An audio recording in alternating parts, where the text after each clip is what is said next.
হঠাৎ করে গ্রামের বাড়িতে যেতে চাচ্ছ? তোর বিয়ে তো, তাই আমরা গ্রামের বাড়িতে যাচ্ছি। আমার কি এখন বিয়ে করার বয়স হয়েছে? আমার কি এখন বিয়ে করার বয়স হয়েছে? বিয়ের বয়স হয়নি। এতদিনে বিয়ে দিয়ে দিলে তো 2-3টা বাচ্চার বাবা হয়ে যেতি। কেমন আছো তুমি? তোরা তো আমাকে ভালো থাকতে দিচ্ছিস না। ও মা, হবু বউয়ের সাথে কেউ তুই করে কথা বলে নাকি? আমি আসি। আমাদের গল্পগুলো যদি ভালো লেগে থাকে তাহলে আমাদের চ্যানেলটি সাবস্ক্রাইব করে পাশে থাকবেন। ধন্যবাদ। আর আমি প্রিয়াঙ্কা। আমাদের গল্পগুলো যদি ভালো লেগে থাকে অবশ্যই আমাদের চ্যানেলকে সাবস্ক্রাইব করে পাশে থাকবেন। আর হ্যাঁ, ভিডিওটি সম্পূর্ণ শুনবেন। সকালে আমি, আব্বু, আম্মু আর জান্নাত একসাথে নাস্তা করছি। ইমন, তোর আর কয়টা পরীক্ষা আছে রে?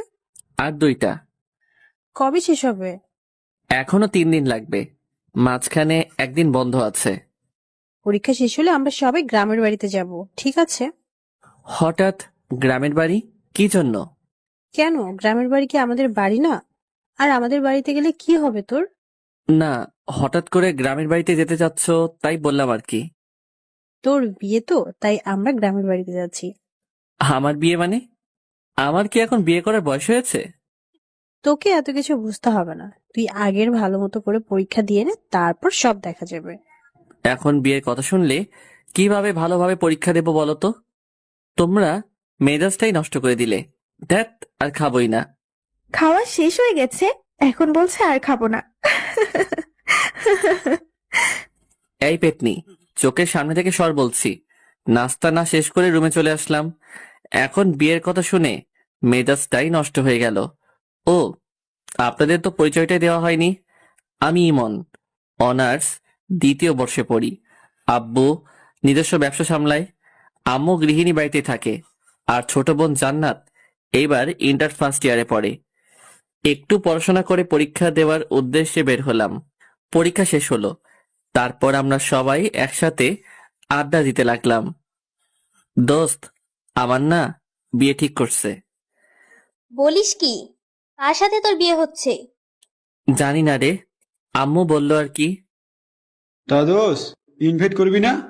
আরে রাখ তোদের ইনভাইট, আমার কি এখন বিয়ে করার বয়স হয়েছে? বিয়ের বয়স হয়নি। এতদিনে বিয়ে দিয়ে দিলে তো 2-3টা বাচ্চার বাবা হয়ে যেতি। তুই আসলেই একটু বেশি কথা বলিস। এভাবে বন্ধুদের সাথে কিছুক্ষণ আড্ডা দেওয়ার পর বাড়ি চলে আসলাম। কলিং বেল দিতেই আম্মু এসে দরজা খুলে দিল।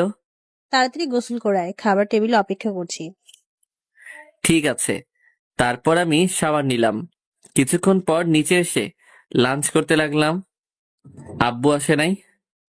না, আজকে আসলো না, আজকে নাকি কাজের চাপ আছে, তাই ওখানেই লাঞ্চ করে নিয়েছে। ও আচ্ছা। তারপর লাঞ্চ শেষ করে রুমে এসে বই নিয়ে পড়তে বসলাম। বিকেল পর্যন্ত পড়লাম। তারপরে বাইরে আড্ডা দিতে গেলাম। বাজারে গিয়ে দেখি সামি, হাসিব, আশিক ওরা সবাই চলে এসেছে। কি খবর মামা, আজকে তো দেরি করলি যে? পড়ছিলাম, একটু দেরি হয়ে গেল। এত পড়ে কি হবে রে? ইমন কি তোদের মতো নাকি? ও পড়াশোনা নিয়ে ব্যস্ত।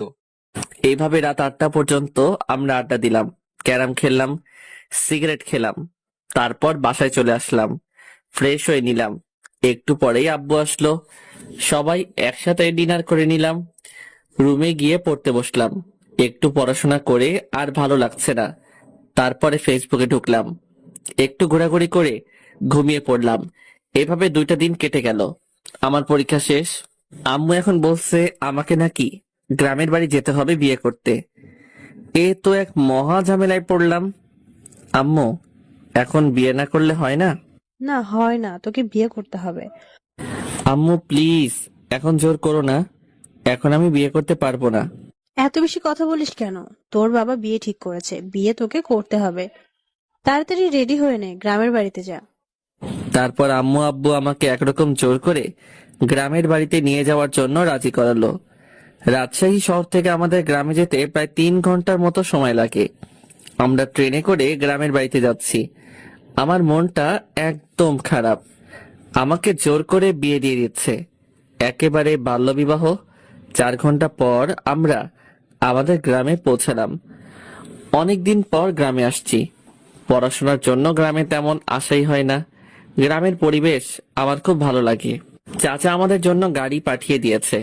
30 মিনিটের রাস্তা পেরোনোর পরেই আমরা চাচার বাড়িতে পৌঁছে গেলাম, মানে আমাদের বাড়িতেই।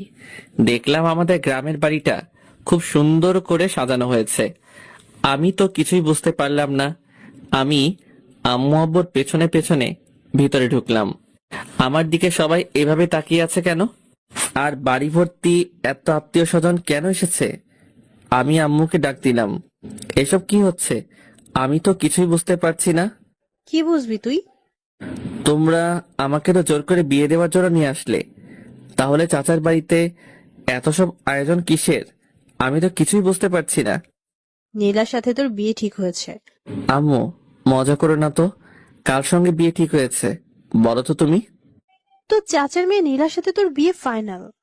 না, এ হতে পারে না। ওর মতো একটা পিচ্চি মেয়েকে আমি বিয়ে করতে পারবো না। আর ও তো আমার চাচাতো বোন হয়, ওর সাথে কি আমার বিয়ে হয় নাকি? তোকে এত কথা বলা লাগবে না, আগামীকালকে তোদের বিয়ে। এখন তুই প্রস্তুত হয়ে নে। আম্মু, তোমরা না আমার নিজের লোক, তোমরা আমার সাথে এরকম করতে পারলে? শোন, যেটা ভালো হয় সেটাই আমরা করছি। নীলা খুব ভালো মেয়ে, ওকে বিয়ে করলে তুই সুখে থাকতে পারবি। ওর মতো একটা পিচ্চি মেয়েকে আমি কোনো মতেই বিয়ে করতে পারবো না। তোমরা যা ইচ্ছা করো, আমি চলে গেলাম শহরে। এই শোন, আমরা পাকা কথা দিয়ে ফেলেছি, আর তুই এখন শহরে যাবি মানে? তোর বাবা জানতে পারলে আস্ত রাখবে না। আর এত কিছুর আয়োজন দেখছিস, এখন কি বিয়ে কোনোভাবে ভেঙে দেওয়া যায় নাকি? তোকে বিয়ে করতে হবে। তারপর আম্মু আব্বুকে ডাক দিল। আব্বু আর আম্মু একসাথে আমাকে প্যারা দিতে লাগলো। আমাকে কোনো কথা বলার সুযোগই দিল না। আমাকে রেখে আম্মু আর আব্বু চলে গেল। এদিকে চাচার বাড়িতে অনেক মানুষ আমাকে দেখতে আসছে, মনে হয় কখনো দেখেনি। আমি চুপচাপ বসে আছি। একের পর এক রুমের ভিতরে আসতেই আছে। একটু পর নীলা ও তার সাথে কয়েকটা মেয়ে রুমের ভেতরে আসলো। কেমন আছো তুমি? তোরা তো আমাকে ভালো থাকতে দিচ্ছিস না। ও মা, হবু বউয়ের সাথে কেউ তুই করে কথা বলে নাকি? আরে রাখ তোর বউ, আমি তোকে কখনো বিয়ে করতে পারবো না। ছি ছি, কি সব বাজে কথা বলছো তুমি? শোনো, এরা হলো আমার বান্ধবী, তোমার সাথে পরিচয় করিয়ে দেওয়ার জন্য নিয়ে আসলাম। আমি কি বলবো ভেবে পাচ্ছি না। এরা তো সবাই একদল পিচ্চি। নীলা সবেমাত্র এসএসসি পরীক্ষা দিয়েছে। এসব পিচ্চিদের সাথে আমার একদমই কথা বলতে ইচ্ছে করছে না। আমি ফোনটা বের করে টিপতে লাগলাম। একটু পরে আবার নীলা আসলো। ওগো শুনছো, ওয়াশরুমটা ওইদিকে, যাও গিয়ে শাওয়ার নিয়ে আসো। নাকি আমার কোনো হেল্প লাগবে? নীলা শোন, আমি তোর ভাই না? ভাইয়ের সাথে কেউ এরকম বলে নাকি? হ্যাঁ, তোর আর আমার কখনো এসব হয় নাকি? দেখো, তুমি যদি আর একবার ভাই বোনের কথা বলো, তাহলে কিন্তু আমি শাশুড়ি আম্মাকে বিচার দিব। চুপ তুই। তোর মতো একটা পিচ্চি মেয়েকে আমি কখনো বিয়ে করতে পারবো না। চোখের সামনে থেকে সর বলছি। নীলা মুখ গোমড়া করে চলে গেল। আমি কি করব ও মুখ গোমড়া করলে? ওর সাথে আমার কখনো এরকম হয় নাকি? একটু পর আম্মু আসলে রুমে। এই, তুই নীলাকে কি বলেছিস? কই কিছু বলি নাই তো। বলেছে আম্মু, আমার সাথে খুব খারাপ ব্যবহার করেছে, এমনকি আমাকে মেরেছে। আরে আজব তো, আমি তোকে কখন মারলাম? আম্মু আমাকে বকাবকি করতে শুরু করলো। থাক আম্মু, ওকে আর কিছু বলো না, এরপর থেকে কিছু বললে তারপর বলবে। আচ্ছা ঠিক আছে নীলামা, তুই বলছিস তাই শুনলাম, না হলে ওকে আজ আমি মারতাম। আম্মু, তুমি ওর জন্য আমাকে মারবে? হ্যাঁ, মারবই তো। আম্মু, তুমি আমাকে বিশ্বাস পর্যন্ত করছো না। চুপ তুই, নীলা যা বলে তাই কর বলছি। আম্মু চলে গেল। নীলা শুধু চুপি চুপি হাসছে। এটা কি হলো? কিছুই হলো না, তুমি আমার কথা না শুনলে এরকমই হবে, ঠিক আছে? তুই আমার সাথে এরকম করবি? এইরকমই করব। এখন যাও বলছি, শাওয়ার নিয়ে আসো। যাব না। তোর বাপের কি? কি এত বড় কথা? আম্মু! আমি অমনি নীলার মুখটা চেপে ধরলাম। কি করছিস কি? আম্মুকে ডাকার কি দরকার? আমি আম্মুকে বলবো তুমি আমাকে আবার মারছো। তুই মিথ্যে কথা বলবি? কই মিথ্যা বলছি, আম্মুকে ডাকবো? না থাক। ওকে যাও, শাওয়ার নিয়ে আসো। তোর কথা মতো নাকি? আবার থামো, দেখাচ্ছি মজা। এই বলে নীলা আমাকে ঠেলতে ঠেলতে ওয়াশরুমের মধ্যে নিয়ে গেল। ওয়াশরুমের ভিতরে গিয়ে দরজা বন্ধ করে দিল। এই এই এই, এটা কি করছিস তুই? বেশি কথা বলো না, চুপচাপ শাওয়ারের নিচে গিয়ে দাঁড়াও। কি? আমি তোর সামনে গোসল করব? যা বলছি তুই এখান থেকে। এই যে মিস্টার, চোখ নামিয়ে কথা বলো, নয়তো আমি কিন্তু চিৎকার করব। চিৎকার করবি মানে? চিৎকার করব, আর সবাইকে বলবো তুমি আমাকে ওয়াশরুমে নিয়ে এসে দরজা বন্ধ করে দিয়েছো। এই না না, এমন করিস না, আমার লক্ষ্মী বোন। কি? তুমি আবার আমাকে বোন বলছো? দাঁড়াও দেখাচ্ছি। এই বলে নীলা আমার একেবারে কাছে এসে আমার গলা জড়িয়ে ধরলো। আমাকে একটা লিপ কিস দিয়ে পালিয়ে গেল। ওর মতো একটা মেয়ে আমাকে কিস করলো। ওকে তো কোনোভাবেই বিয়ে করা যাবে না, আমার জীবনটা একেবারে শেষ করে দেবে। তারপরে আমি শাওয়ার নিলাম। হায় রে, ওয়াশরুমে আমি তো কোনো কাপড় নিয়ে আসি নাই। এখন আমি কি করব? এই অবস্থায় আমি কিভাবে বাইরে যাব? ওয়াশরুমের দরজা খুলে একটু মুখ বাড়াতেই দেখলাম নীলা বিছানার উপর বসে আছে। ওই নীলা, আমি না ওয়াশরুমের ভেতরে কিছুই নিয়ে আসি নাই। ব্যাগ থেকে আমার কিছু কাপড় দে না প্লিজ। এইভাবে বললে হবে না, মিষ্টি করে বলো, তারপরে আমি দিয়ে যাচ্ছি। মিষ্টি করে কিভাবে বলবো? তুমি বলো, ওগো শুনছো, ব্যাগ থেকে আমার কিছু কাপড় দিয়ে যাও না। কি আর করব, নীলার কথা শোনা ছাড়া আমার তো আর কোনো উপায় নেই। ওগো বউ শুনছো, ব্যাগ থেকে আমার কিছু কাপড় দিয়ে যাও না। নীলা হাসতে হাসতে কাপড় নিয়ে আমার সামনে এসে দাঁড়ালো। আর কোনো হেল্প লাগবে নাকি? মানে? না, চেঞ্জ করার। আমি অমনি দরজা আটকে দিলাম। ওর মতো একটা পিচ্চি মেয়ের সাথে আমি কিভাবে সারা জীবন কাটাবো? তারপরে চেঞ্জ করে রুমের ভিতরে আসলাম। দেখলাম নীলা সোফায় বসে আছে। কি তোর সমস্যা কি? তুই সব সময় এখানে কি করছিস? তুমি আমার সাথে ভালোভাবে কথা বলবে কিন্তু, না হলে। না হলে? না হলে কি করবি তুই? তোর মতো একটা পিচ্চি মেয়ে আমাকে শুধু বিরক্ত করতে জানিস। ওকে, আর বিরক্ত করব না, এখন শুধু ভালোবাসবো। এই বলে নীলা আমার কাছে আসতে থাকলো। আমি আস্তে আস্তে পেছনে সরে যাচ্ছি। সরতে সরতে দেওয়ালের সাথে আটকে গেলাম। এই পিচ্ছি, একদম কাছে আসবি তো বলছি। নীলা আস্তে আস্তে আমার একেবারে কাছে চলে আসলো। ভয় করছো কেন? কালই তো আমাদের বিয়ে, তারপর তো সব ঠিক হয়ে যাবে, তাই না? তুই সর বলছি।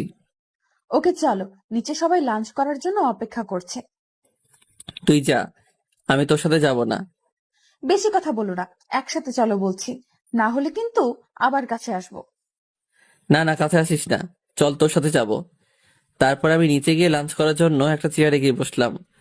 সবাই আমাদের দিকে তাকিয়ে আছে। আমাদের বলতে আমার আর নীলার দিকে সবাই হা করে তাকিয়ে আছে। নীলার আম্মু মানে চাচি বলল, নীলা তুই জামাইয়ের পাশে গিয়ে বস। আমি তো একদম অবাক, চাচি আমাকে আগেই জামাই বলছে।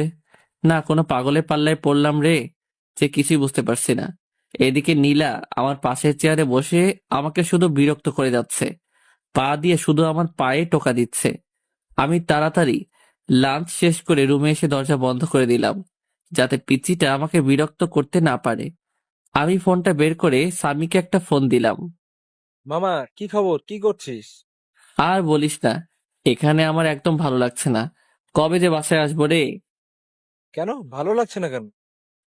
এখানে সব পিচিদের পাল্লায় পড়েছি, আমার একদমই ভালো লাগছে না। আচ্ছা মামা, তাহলে থাক। আমরা সবাই এখন ব্যস্ত আছি, পরে কথা হবে। কিসের ব্যস্ত? আরে তোদের বাড়িটা সুন্দর করে সাজিয়ে দিচ্ছি মামা। আসল ঘরটা এমন করে সাজিয়েছি না, খেলা হবে। রাখ তোর খেলা। তারপরে ফোনটা কেটে দিলাম। ফেসবুকে ঢুকে অযথাই ঘোরাঘুরি করলাম, কিছুই যে ভালো লাগছে না। এদিকে তো ফেসবুকে শুধু মেসেজ আসতেই আছে, সবাই উইশ করছে, বিয়ের উইশ। আমি বুঝতে পারলাম না এত বন্ধু বান্ধব ফেসবুকে, এরা আমার বিয়ের কথা জানলো কিভাবে। তারপরে দেখলাম আশিক আমার বিয়ে নিয়ে ফেসবুকে একটা পোস্ট করেছে। মেজাজটাই তো গরম হয়ে গেল। তারপরে বিকেল হয়ে আসলো। এদিকে নীলা এসে বারবার আমাকে বিরক্ত করছে। একটু পরপরই আমার রুমে আসছে, এটা সেটা বলছে। ওর বান্ধবীরা আমাকে নিয়ে হাসাহাসি করছে।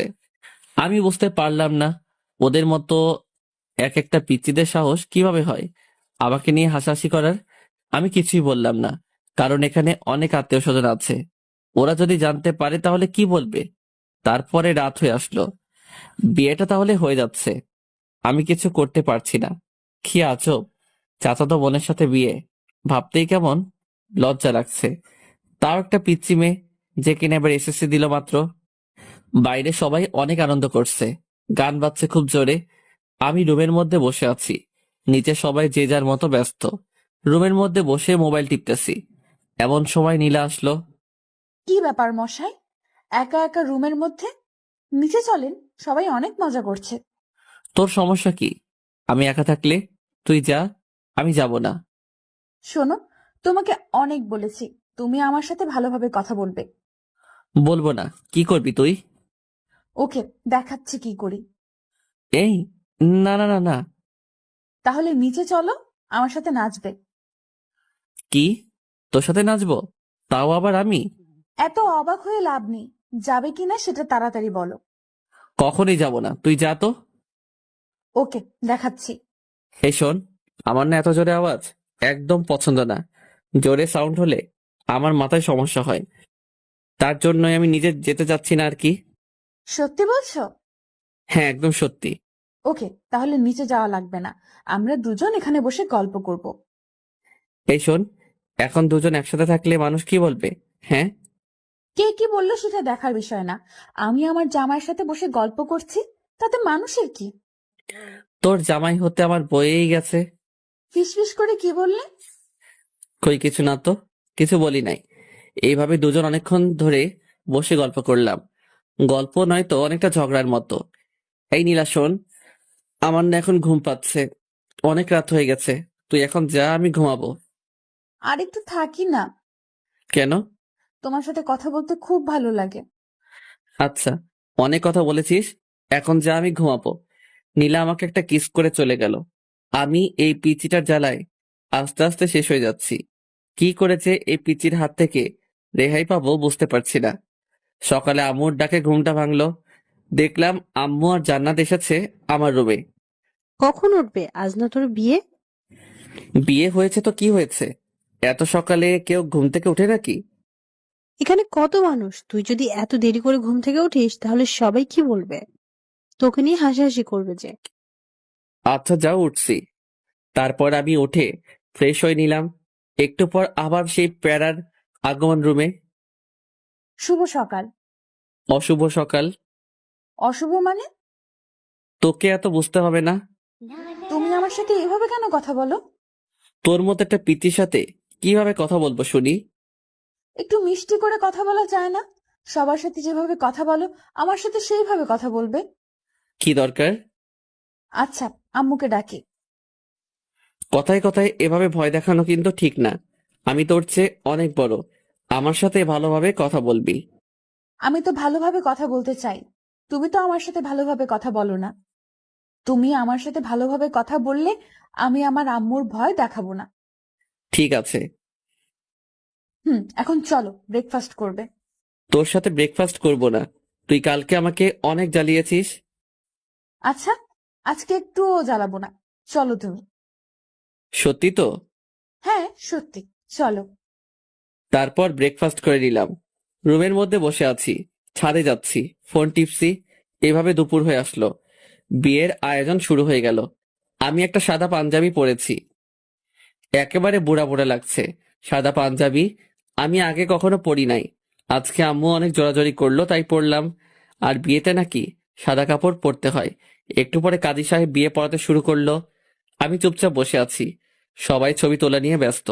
এদিকে শহর থেকে আমার বন্ধু বান্ধব এবং আব্বুর অনেক বন্ধু বান্ধব, অনেকেই আমার বিয়েতে। বিয়ের কার্যক্রম একেবারে শেষ, এখন বাড়িতে যাওয়ার পালা। চাচা চাচি নীলাকে আমার হাতে তুলে দিল, তারা অনেক কান্নাকাটি করছে, নীলাও অনেক কান্নাকাটি করছে। আমার তো একটু একটু হাসি পাচ্ছে। যাই হোক, চুপচাপ দাঁড়িয়ে থাকলাম। একটু পর আমরা আমাদের বাড়িতে যাওয়ার জন্য রওনা দিলাম। অনেক দূরের রাস্তা, যেতে যেতে প্রায় সন্ধ্যা পেরিয়ে যাবে। নীলা আমার পাশের সিটে বসে আছে, একটু পর পর আমার দিকে তাকাচ্ছে আর হাসছে। আমি তো পিচিটার কাহিনী দেখে একেবারে অবাক, কখনো কাঁদছে কখনো হাসছে, কিছুই বুঝতে পারছি না। কিছু দূর যাওয়ার পরে নীলা আমার কাঁধে মাথা রেখে ঘুমিয়ে পড়ল। এই প্রথম নীলার মুখের দিকে ভালো করে তাকাইলাম। বাহ, পিচ্চিটাকে দেখতে কিন্তু খুব সুন্দর লাগছে। একেবারে বউ বউ লাগছে। এই, আমি কি সব ভাবছি? নীলার মতো একটা পিচ্চি মেয়েকে নিয়ে? ওকে তো আমি কোনোদিনও বউ হিসেবে মেনে নিব না। আমি কি সব আজে বাজে চিন্তা করছি। এইভাবে নানান কথা ভাবতে ভাবতে সন্ধ্যায় বাড়িতে পৌঁছে গেলাম। গাড়ি থেকে নামতেই আমি রীতিমতো অবাক। ওয়াও, আমাদের বাড়িটাকে দেখতে কি সুন্দর লাগছে, কি সুন্দরভাবে লাইটিং করা হয়েছে। বাড়িটার সৌন্দর্য দেখে আমি মুগ্ধ হয়ে যাচ্ছি। বাড়ি দেখতে দেখতেই ভেতরে চলে আসলাম। আমি আমার রুমে যাব অমনি দেখলাম দরজায় একটা তালা ঝুলানো। তারপরে দেখলাম সামি, আশিক, হাসিব সবাই দরজার সামনে চলে আসলো। কি খবর? এই সন্ধ্যায় বাসর ঘরে যাওয়ার জন্য এত আগ্রহ? না, বাসর ঘরে যাব মানে? আমি তো আমার রুমে যাচ্ছিলাম। বুঝেছি ভাই, আমাদের আর বোঝাতে হবে না। আর একটু ধৈর্য ধরে অপেক্ষা কর ভাই। আমি কোনো কথা না বলে পাশের রুমে ফ্রেশ হতে চলে গেলাম। আম্মু এসে আমাকে আরেকটা পাঞ্জাবি দিল, বলল তুই এই পাঞ্জাবিটা পর। আম্মু, সাদা কালারের পাঞ্জাবি পরতে একদম ভালো লাগে না। আমি এখন পাঞ্জাবি পরবো কেন? আমি এখন টি শার্ট পরবো। বাসুরাতে কেউ টি শার্ট পরে নাকি? আচ্ছা তুই থাম, আমি সাদাটা চেঞ্জ করে অন্য একটা কালারের পাঞ্জাবি নিয়ে আসছি। আচ্ছা ঠিক আছে। ফ্রেশ হয়ে বন্ধুদের সাথে আড্ডা দিতে লাগলাম। সবাই মিলে অনেক মজা করছি। সবাই তো শুধু বাসর ঘর করছে। আমার তো শুনতে একদমই ভালো লাগছে না। রাত 11টা বেজে গেল। আম্মু আব্বু এসে আমাকে বকাবকি করতে শুরু করে দিল। তোর বুদ্ধি বলতে কিছুই নেই। এখন রাত 11টা বেজে গেছে আর তুই এখনো বসে আছিস? যা তাড়াতাড়ি রুমে যা। মাথা নিচু করে চুপচাপ রুমে যাচ্ছি। দরজার সামনে যেতেই সামি আমার কাছে আসলো। মামা, বালিশের নিচে রাখা আছে। তুই শালা, শত সামনে থেকে। তারপর আমি দরজা খুলতেই পুরোপুরি অবাক হয়ে গেলাম। রুমটা এত সুন্দর করে সাজানো আমি কিছুতেই বোঝাতে পারবো না। আমি এদিকে ওদিকে ঘুরে রুমটা দেখতে লাগলাম। বিছানাটাও খুব সুন্দর করে সাজানো। চোখ পড়লো নীলার দিকে। দেখলাম বিছানার মাঝখানে ঘোমটা দিয়ে বসে আছে। আমি সোফায় গিয়ে বসে পড়লাম। এই, তুমি সোফায় কেন বসলে? তোর মাথায় বসবো নাকি? বাসর রাতে কেউ কারো মাথায় বসে না। তুমি আমার সামনে এসে বসো। তোর সামনে আমি বসবো না। এটা কিন্তু বাড়াবাড়ি হয়ে যাচ্ছে। কাছে আসো বলছি। শোন, তোর মতো একটা পিচ্চি মেয়েকে আমি বউ হিসেবে কখনোই মেনে নেব না। কেন, আমার দোষ কি? কি করেছি আমি? জানি না কি তোর দোষ, কিন্তু তোর মতো একটা পিচ্চি মেয়েকে আমি আমার বউ করে নিতে পারবো না। কেন আমাকে বউ হিসেবে মেনে নিবে না? তাহলে কেন আমাকে বিয়ে করলে? আব্বু আম্মুর জোরাজোরিতে তোকে বিয়ে করেছি, না হলে কখনোই তোর মতো পিচ্চিকে আমি বিয়ে করতাম না। বিয়েটা কি একটা ছেলে খেলা পেয়েছো নাকি, যে তুমি তোমার আব্বু আম্মুর জোরাজোরিতেই আমাকে বিয়ে করবে আর আমার জীবনটা নষ্ট করে দেবে? তোর জীবন নষ্ট করতে চাইনি। বিয়ে করেছো আর এখন বলছো বউ হিসেবে মানি না? দেখাচ্ছি তোমায়। নীলা বিছানা থেকে নেমে আমার কাছে আসছে। দেখ পিচ্চি, একদম আমার কাছে আসার চেষ্টা করবি না, না হলে কিন্তু খবর আছে। কি করবে তুমি শুনি? মারবো তোকে। আম্মু, আম্মু, তোমার ছেলে আমাকে মারছে। এই পিচ্চি, চিৎকার করছিস কেন? আমি তোকে কখন মারলাম? মারতে চেয়েছো তো নাকি? মারতে চেয়েছি কিন্তু মারি নাই তো। আচ্ছা তোকে মারবো না, এখন আমি ঘুমাবো। আর একটা কথাও বলবি না। ওই বাসর রাতে কেউ ঘুমায় নাকি? আর তুমি বিছানায় চলো। সোফায় কেন বসে আছো? তোর কাছে আমি যাব না, আমার থেকে দূরে থাকবি। কি দূরে থাকবো? দাঁড়াও দেখাচ্ছি। এই বলে নীলা আমার কোলে এসে বসলো। এই পিচ্চি, কি করছিসটা কি? ওঠ বলছি। উঠবো না। আর তুমি এত কথা বলবে না, না হলে কিন্তু আমি চিৎকারও করব। তখন বুঝবে কি হয়। না, চিৎকার করিস না। তারপরে নীলা আমার হাত ধরে আমাকে বিছানায় নিয়ে গেল। তোর সঙ্গে একসাথে ঘুমাতে পারবো না। ঘুমাতে কে বলছে? তাহলে দেখবে। কি দেখবো? এই বলে নীলা আমাকে ধাক্কা দিয়ে বিছানায় ফেলে দিল। তারপরে আমার বুকের উপরে উঠে গলা জড়িয়ে ঠোঁটে ঠোঁট লাগিয়ে দিল। নীলা আমার বুকের উপরে থাকায় আমি কিছুতেই ওকে নামাতে পারছি না, আর এদিকে কিছু বলতেও পারছি না, কারণ চার ঠোঁট একসাথে বন্দী হয়ে আছে। অনেকক্ষণ পর নীলা আমাকে ছাড়লো। দুজনেই অনেক হাঁপাচ্ছি, কেউ কোনো কথা বলতে পারছি না। একটু পরে নীলা আমার বুকের উপর মাথা রেখে শুয়ে পড়ল। এই পিচি, তোকে অনেকক্ষণ থেকে সহ্য করছি, এখন আমার উপর থেকে নাম বলছি। শোনো, তুমি বেশি কথা বলবে না বলছি, না হলে কিন্তু আমি আম্মুর কাছে বিচার দিব। আর তারপরে কি হবে তুমি ভালোভাবেই বুঝতে পারছো। আমি আর কোনো কথা বললাম না। কারণ কথা বলার কোনো রাস্তা নেই। সব রাস্তা এই পিচি শয়তানি আটকে দিয়েছে। আমি শুধু ভাবছি এই পিচির হাত থেকে কিভাবে রেহাই পাবো। আল্লাহ, তুমি আমাকে এর হাত থেকে বাঁচাও। আমি আর পারছি না। এইটুকু একটা মেয়েকে কিভাবে নিজের বউ করে নেব বুঝতে পারছি না। তাও আমার চাচাতো বোন, মেনে নেওয়া একেবারে অসম্ভব। এই নীলা, এবার আমার উপর থেকে নাম, নেমে ঘুমা। অনেক রাত হয়েছে। বাসর রাতে কেউ ঘুমায় না। ওকে, আমার উপর থেকে নাম। আমার অনেক ভারী লাগছে তো। তারপরে নীলা আমার উপর থেকে নামলো, কিন্তু ছাড়লো না। মানে পাশ কাটিয়ে আমাকে জড়িয়ে ধরে আছে। দেখ নীলা, অনেক জার্নি করেছি, আমার ভীষণ টায়ার্ড লাগছে। আমাকে ঘুমাতে হবে, না হলে অসুস্থ হয়ে পড়বো। আরো অনেক কিছু বাকি আছে। আর তুমি এখনই ঘুমাবে? মানে? মানে বসো না, তুমি তো অনেক বড়, আমাকে পিচ্চি বলে, আর তুমি বুঝো না? আমি এইটুকু মেয়ের কথা শুনে একেবারে অবাক হয়ে যাচ্ছি। নীলা দেখ, জোর করে ভালোবাসা পাওয়া যায় না। আমি জোর করে আমার স্বামীর ভালোবাসা আদায় করে নিব। আমি পাশ কাটিয়ে অন্যদিকে ঘুরলাম। নীলা আমাকে পেছন থেকে জড়িয়ে ধরছে। নীলা হয়তো আমার আদর পাওয়ার জন্য অপেক্ষা করছে, কিন্তু আমি এই পিচ্চি মেয়েটাকে কিছুতেই বউ হিসেবে মানতে পারছি না। নীলা নড়াচড়া করছে, আমি চুপচাপ শুয়ে আছি। একটু পর পর আমাকে ছাড়ছে, আবার জড়িয়ে ধরছে। অনেকক্ষণ পর লক্ষ্য করলাম নীলা আর নড়ছে না, হয়তো ঘুমিয়ে পড়েছে। আমিও এটা সেটা ভাবতে ভাবতে ঘুমিয়ে পড়লাম। সকালে ঘুম থেকে উঠে আমি নীলাকে দেখে চমকে উঠলাম। কি যে বলবো বুঝতে পারছি না। নীলার শাড়ি একেবারে এলোমেলো হয়ে আছে। আমি তো প্রথমবার দেখে ভীষণ লজ্জা পেয়েছি। এইটুকু একটা পিচ্চি মেয়ে যে কিনা নিজের শাড়ি সামলাতে পারে না, সে আমাকে কিভাবে সামলাবে? আমি অন্যদিকে তাকিয়ে নীলার শাড়িটা ওর গায়ের উপর দিতেই ও আমার হাত চেপে ধরলো। আমি বুঝতে পারলাম ও মজা করছে, মানে জেগে আছে। হাত ছাড় বলছি। চলো, তোমার জন্য অপেক্ষা করছিলাম। কোথায় যাব? গোসল করতে। আমি এত সকালে গোসল করি না। এখন থেকে প্রতিদিন সকালে গোসল করতে হবে। বললাম তো আমি সকালে গোসল করি না, তুই যা। এই, রাতে কি করলে ভুলে গেছো? এখন গোসল করবে না বললেই হবে? চলো বলছি। এই ওয়েট, রাতে কি করলাম মানে? তুই কি বলতে চাচ্ছিস? ওসব কথা আমি বলতে পারবো না, তুমি তাড়াতাড়ি গোসল করবে, চলো। এই বলে নীলা আমাকে টানতে টানতে ওয়াশরুমের মধ্যে নিয়ে গেল। আমি তো একেবারে ভ্যাবাচেকা খেয়ে গেলাম। নীলের সাথে এসব কি করলাম আমি, ভাবতে লজ্জা লাগছে। নীলা শাওয়ার ছেড়ে দিল, অমনি আমার ধ্যান ভেঙে গেল। এই কি করছিসটা কি? কেন, গোসল করছি। তাই বলে দুজন একসাথে? তুই বাইরে যা। এই শোনো, এখন থেকে দুইজন একসাথে গোসল করব, ঠিক আছে?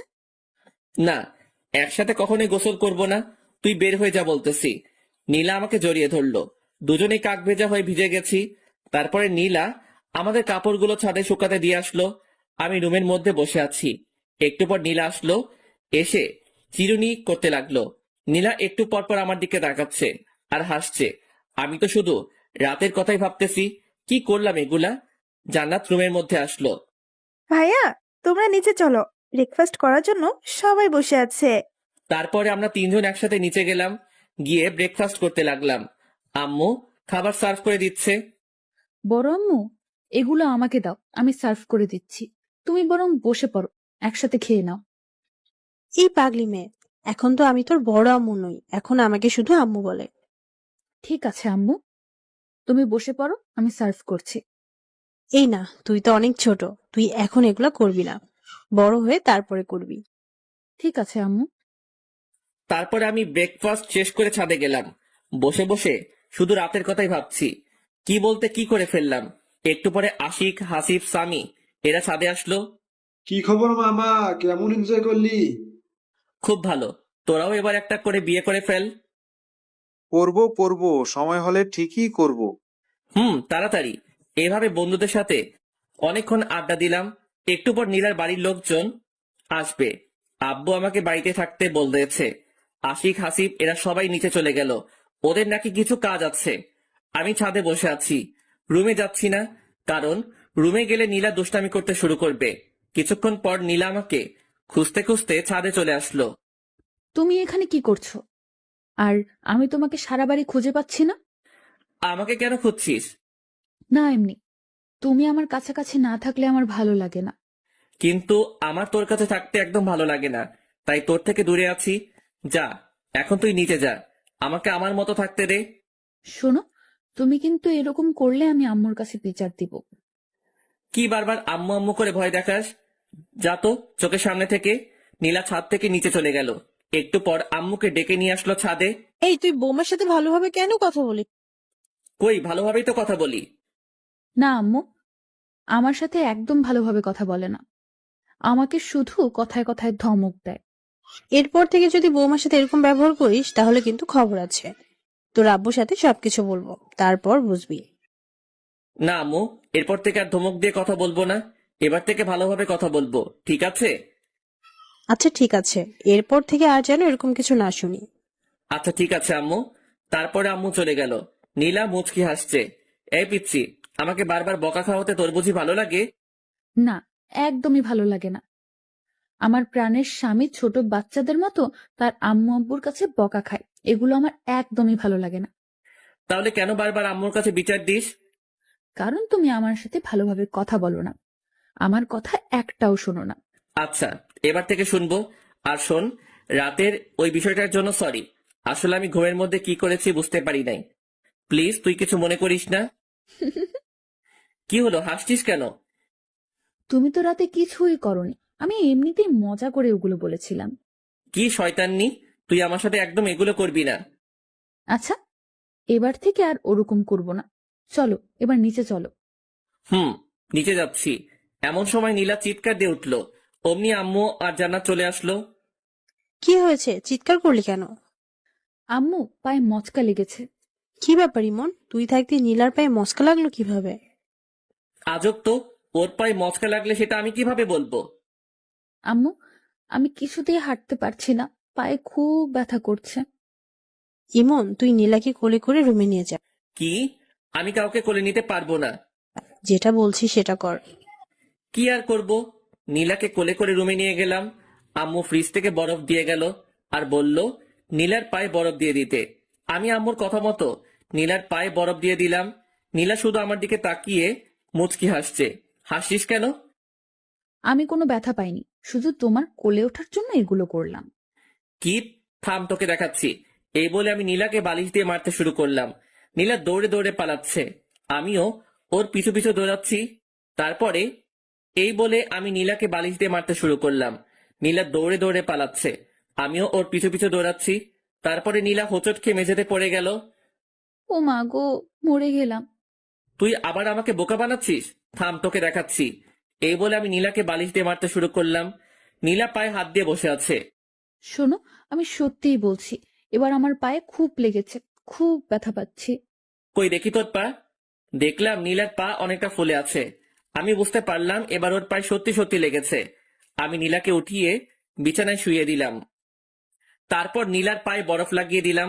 একটু পর নীলার বাড়ির লোকজন আসলো। আমি আর নীলা সবার সাথে কথা বললাম। আম্মু বলল আমাকে নাকি আজকে নীলার বাড়িতে যেতে হবে, এটা নাকি নিয়ম। আমি অনেক অজুহাত দেখিয়ে না যাওয়ার চেষ্টা করলাম, কিন্তু আমাকে জোর করে পাঠিয়ে দিল। বিকেলের দিকে আমি নীলা আর জান্নাত রওনা দিলাম শ্বশুর বাড়িতে। পৌঁছাতে পৌঁছাতে রাত্রি হয়ে গেল। ওখানে পৌঁছে ফ্রেশ হয়ে ডিনার করে নিলাম। নীলার বাড়িতে এখনো অনেক আত্মীয় স্বজনরা আছে। এখানে এসে জামাই আদর ভালোই পেলাম। রাতে রুমে বসে আছি, এমন সময় নীলা আসলো। এই চলো না, দুজন ছাদে ঘুরে আসি। ভালো লাগছে না, তুই যা। তুমি সবসময় এরকম করো কেন? কি রকম করি? এই যে, আমার একটা কথাও শোনো না। এই রাত্রিবেলা কেউ ছাদে যায় নাকি? আচ্ছা, ছাদে যাওয়া লাগবে না, আমার কাছে আসো। তোর কাছে যাবো মানে? আমার কাছে আসো, আমি তোমাকে আদর করব। এই আমি কি ছোট নাকি যে আমাকে আদর করা লাগবে? আর তোর আদর নেওয়ার ইচ্ছা আমার নেই। ইচ্ছা না থাকলেও নিতে হবে, তুমি আমার স্বামী, আমি সবকিছু করতে পারি। এই বলে নীলা আমার দিকে এগিয়ে আসতে লাগলো। আমি বসা থেকে উঠে দাঁড়ালাম আর আস্তে আস্তে পিছনে সরতে লাগলাম। নীলা আমার কাছে এসে আমাকে জড়িয়ে ধরলো। আমি নীলাকে ছাড়াতে পারছি না। ওর শরীরে হাত দিয়ে আমি ওকে ছাড়াবো কিভাবে? ওকে ছাড়তে বলবো এমন সময় নীলা আমার মুখ বন্ধ করে দিল। এখন শুধু শব্দ করতে পারছি, এর বেশি কিছু বলতে পারছি না। একটু পর নীলা ওর ঠোঁট সরিয়ে নিল আর আমার বুকে মাথা লুকালো। আমাকে খুব শক্ত করে জড়িয়ে ধরলো। তুই আমার ইচ্ছার বিরুদ্ধে এগুলো করতে পারিস না। আমি তোকে বউ হিসেবে মানি না। আস্তে আস্তে সব মেনে নেবে, এখন শুধু আমাকে সহ্য করো। আর বেশি কিছু করতেই পারবে না, এর বেশি কিছুই করতে পারবে না। জোর করে ভালোবাসা পাওয়া যায় না। আমি জোর করেই ভালোবাসা আদায় করে নেব। আমার ঘুম পাচ্ছে, আমাকে ছাড়। তুই আজ কোনো ঘুম হবে না, আজ সারা রাত শুধু রোম্যান্স হবে। তুই পিচ্ছি মেয়ে, তুই রোমান্সের কি বুঝিস? অনেক কিছুই বুঝি। আমি নীলার কাছ থেকে ছুটে বিছানায় এসে শুয়ে পড়লাম। নীলা এসে আবারও পাশে শুয়ে পড়ল। আমি নীলার বিপরীত দিকে তাকাইলাম। নীলা আমাকে পেছন থেকে জড়িয়ে ধরলো। আমি বারবার ছাড়তে বললাম, কিন্তু ও ছাড়লো না। আসলে নীলা আমার কোনো কথাই শোনে না। ওর যেটা মন চায় সেটাই করে। নীলা জোর করে আমার মাথা ওর দিকে ঘুরিয়ে নিল। এই, কি চাস তুই বলতো? আমার দিকে তাকিয়ে দেখো, আমার কি লাগবে? সেটা তুই কখনোই পাবি না। বৃথা চেষ্টা করিস না, আমাকে ছেড়ে দে। নীলা এবার চোখ বড় বড় করে তাকালো। আমার তো কেমন ভয় লাগছে ওকে দেখে। নীলা এবার আমার চুল ধরে আমার মাথা ওর বুকের মধ্যে জড়িয়ে ধরলো। আমি ছটফট করতে লাগলাম। এইটুকু একটা পিচ্চি মেয়ের কারবার দেখে আমি জোরে নড়াচড়া করতে পারছি না। নীলা খুব শক্ত করে আমার চুল ধরে আছে। একটু নড়তেই আমার চুলে লাগছে। এভাবে নীলার অত্যাচার সহ্য করতে হলো প্রায় 2 ঘন্টার মতো। নীলা ঘুমিয়ে পড়েছে, কিন্তু আমাকে ছাড়ছে না। আমি কোনোভাবেই ওর কাছ থেকে নিজেকে ছাড়াতে পারলাম না। ভাবছি কি করা যায়। মাথায় একটা বুদ্ধি এলো। এখান থেকে বাড়িতে গিয়ে আমি ঢাকায় চলে যাব। ঢাকায় গিয়ে একটা জব করব, আর নীলাকে বাসায় রেখে যাব, যাতে ওর অত্যাচার আমাকে না সহ্য করতে হয়। বাহ, দারুণ বুদ্ধি পেলাম। একটু পরে আমি ঘুমিয়ে পড়লাম। সকালে ঘুম থেকে উঠে আমি আজকেও অবাক। নীলা শাড়ির মধ্যে আমাকে পিছিয়ে নিয়েছে। একেবারে 2-3টা প্যাচ দিয়েছে। কি করব বুঝতে পারছি না। এখান থেকে বেরোতে লাগলে নীলার শাড়ি খুলে যাবে। আমি খুব ভালোভাবে বুঝতে পারছি এগুলো ও নিজের ইচ্ছাতেই করে। না জানি ঘুমের মধ্যে আরো কত কিছুই না করে। আমি নীলার শাড়ির মধ্যে থেকে বের হওয়ার চেষ্টা করছি, কিন্তু বের হতে পারছি না। আমি একটু নাড়াচাড়া করতেই নীলা চোখ খুলল। আমি জানতাম তুমি আমার কাছে আসবেই। এই, চুপ কর। আমার মোটেও তোর কাছে আসার কোনো ইচ্ছা নেই। তুই আমাকে তোর শাড়ির মধ্যে প্যাচ দিয়েছিস। ওমা, আমি কোথায় প্যাচ দিলাম? তুমি নিজেই এসেছো, আমি বুঝতে পারছি। এই চুপ, আর একটা কথাও বলবি না। আমাকে বের হতে দে। তারপরে নীলা ওর শাড়ি খুলে ফেললো। আমি চুপচাপ বিছানা থেকে উঠে ওয়াশরুমে গেলাম। আমি ফ্রেশ হয়ে আসলাম। তারপরে নীলা ফ্রেশ হতে গেল। একটু পরে নিচে গেলাম ব্রেকফাস্ট করতে। ব্রেকফাস্ট করছি এমন সময় চাচি বলল, এখন তো আর চাচি না, এখন আমার শাশুড়ি আম্মা। ইমন, তুমি তো আর গ্রামে আসো না। আজকে নীলার সাথে গ্রামটা ঘুরে দেখো, ঠিক আছে? আচ্ছা ঠিক আছে। আমি কি ভাইয়ের সাথে যেতে পারি না? অবশ্যই, তুমিও যাবে। একসাথে সবাই গ্রামটা ঘুরে দেখবে। আচ্ছা ঠিক আছে, আমরা এখনই যাব। তারপর ব্রেকফাস্ট শেষ করে আমরা 3জন বেরিয়ে পড়লাম গ্রামটা ঘুরে দেখতে। গ্রাম আমার ভীষণ ভালো লাগে। এখানকার পরিবেশটা কত সুন্দর, কোনো শব্দই নেই। গ্রামের পাশে একটা নদী আছে। নদীর পাশ দিয়ে ঘুরে বেড়াচ্ছি। নদীর সৌন্দর্য অনেক, দুপাশে অনেক কাশফুল। এভাবে নীলার অত্যাচার আর সকালে বিকেলে গ্রামের সৌন্দর্য দেখে দেখে 2টা দিন কেটে গেল। আজ সকালে আমরা শহরে যাব। সবাই নিজ নিজ রেডি হচ্ছি। সবার কাছ থেকে বিদায় নিয়ে রওনা দিলাম শহরের উদ্দেশ্যে। আমাদের বাসায় পৌঁছাতে পৌঁছাতে দুপুর পেরিয়ে গেল। বাসায় এসে ফ্রেশ হয়ে নিলাম। আম্মু লাঞ্চ করার জন্য ডাকলো, কিন্তু লাঞ্চ করলাম না। অনেক টায়ার্ড, তাই সরাসরি রুমে গিয়ে ঘুমিয়ে পড়লাম। বিকেলের দিকে ঘুম ভাঙলো। ঘুম ভাঙতে দেখলাম আমার পাশে নীলা ঘুমিয়ে আছে। আমি উঠে ফ্রেশ হয়ে নিলাম। তারপরে বাইক নিয়ে বেরিয়ে পড়লাম। অনেক দিন থেকে বন্ধুদের সাথে আড্ডা দেওয়া হয়নি। আমি বাজারে পৌঁছালাম। বাড়ি থেকে বের হওয়ার সময় সবাইকে ফোন দিয়ে চলে আসতে বলেছি, কিন্তু এখনো কেউই আসেনি। কিছুক্ষণ অপেক্ষা করার পর আশিক আসলো। কি খবর, কেমন আছিস? এই তো ভালো আছি। তুই কেমন আছিস? বিয়ে করে তো আমাদের ভুলে গেলি। আরে না, তোদের সবাইকে খুব মিস করি। ও আচ্ছা, ভাবির কি খবর, কেমন আছে? হ্যাঁ, ভালো আছে। এভাবে দুজনে বসে গল্প করছি। কিছুক্ষণ পর হাসিব আর সামি আসলো। আমরা 4জন ক্যারাম খেলতে শুরু করলাম। আমরা নিয়মিত ক্যারাম খেলি। কিছুদিন না খেলায় আমি তেমন খেলতে পারছি না। ক্যারাম খেলছি আর সিগারেট টানছি। কখন যে রাত হয়ে গেছে বুঝতেই পারি নাই। আমরা সবাই যে যার বাসায় চলে আসলাম। আমার বাসায় পৌঁছাতে পৌঁছাতে রাত 9টা বেজে গেল। কলিং বেল দিলাম। আম্মু এসে দরজা খুলে দিল। আচ্ছা তোমরা যাও, আমি ফ্রেশ হয়ে আসছি। তারপরে আমি ওয়াশরুমে যাব। এমন সময় নীলা এসে সামনে দাঁড়ালো। কি সমস্যা তোর? সামনে দাঁড়িয়েছিস কেন? তুমি কোথায় গিয়েছিলে আমাকে না বলে? কোথায় যাব না যাব সেটা কি তোকে বলে যেতে হবে নাকি? আই ওয়েট, তুমি কি খেয়েছো? কি খেয়েছি মানে? তুমি স্মোক করো? সিগারেটের গন্ধ বের হচ্ছে। শর্ত সামনে থেকে। আমি নীলার পাশ কাটিয়ে ওয়াশরুমে গেলাম। তারপরে ফ্রেশ হয়ে নিচে গেলাম ডিনার করতে।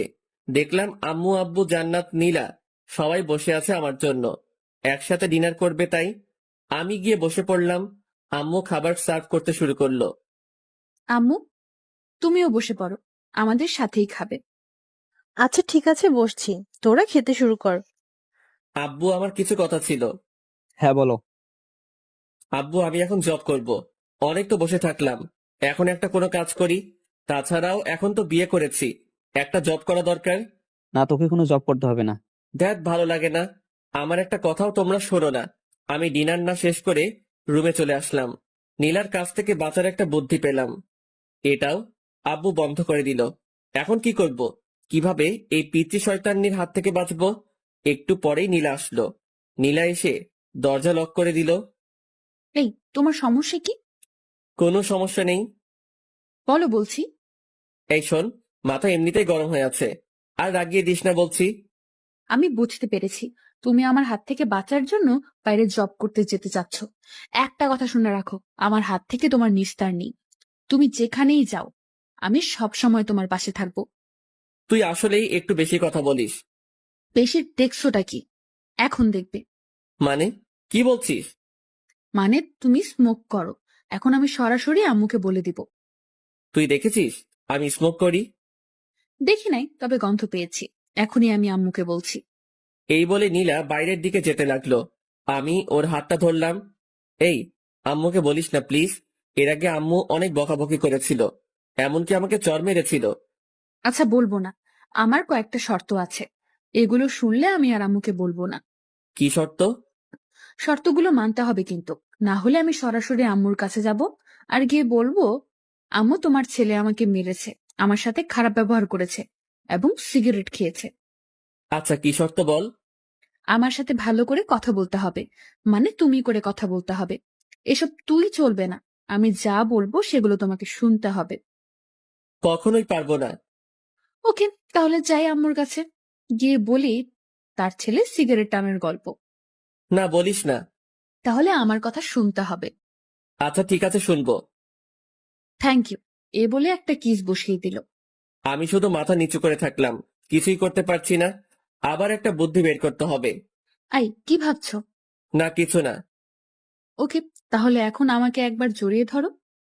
পারবো না, সর। দুইটা অপরাধ করলে। দুইটা মানে? এক, আবার তুই করে কথা বলছো, আর দুই, আমার কথা শোনো নাই। আচ্ছা, তুমি করে না বললে হয় না? না, হয় না, জড়িয়ে ধরো বলছি।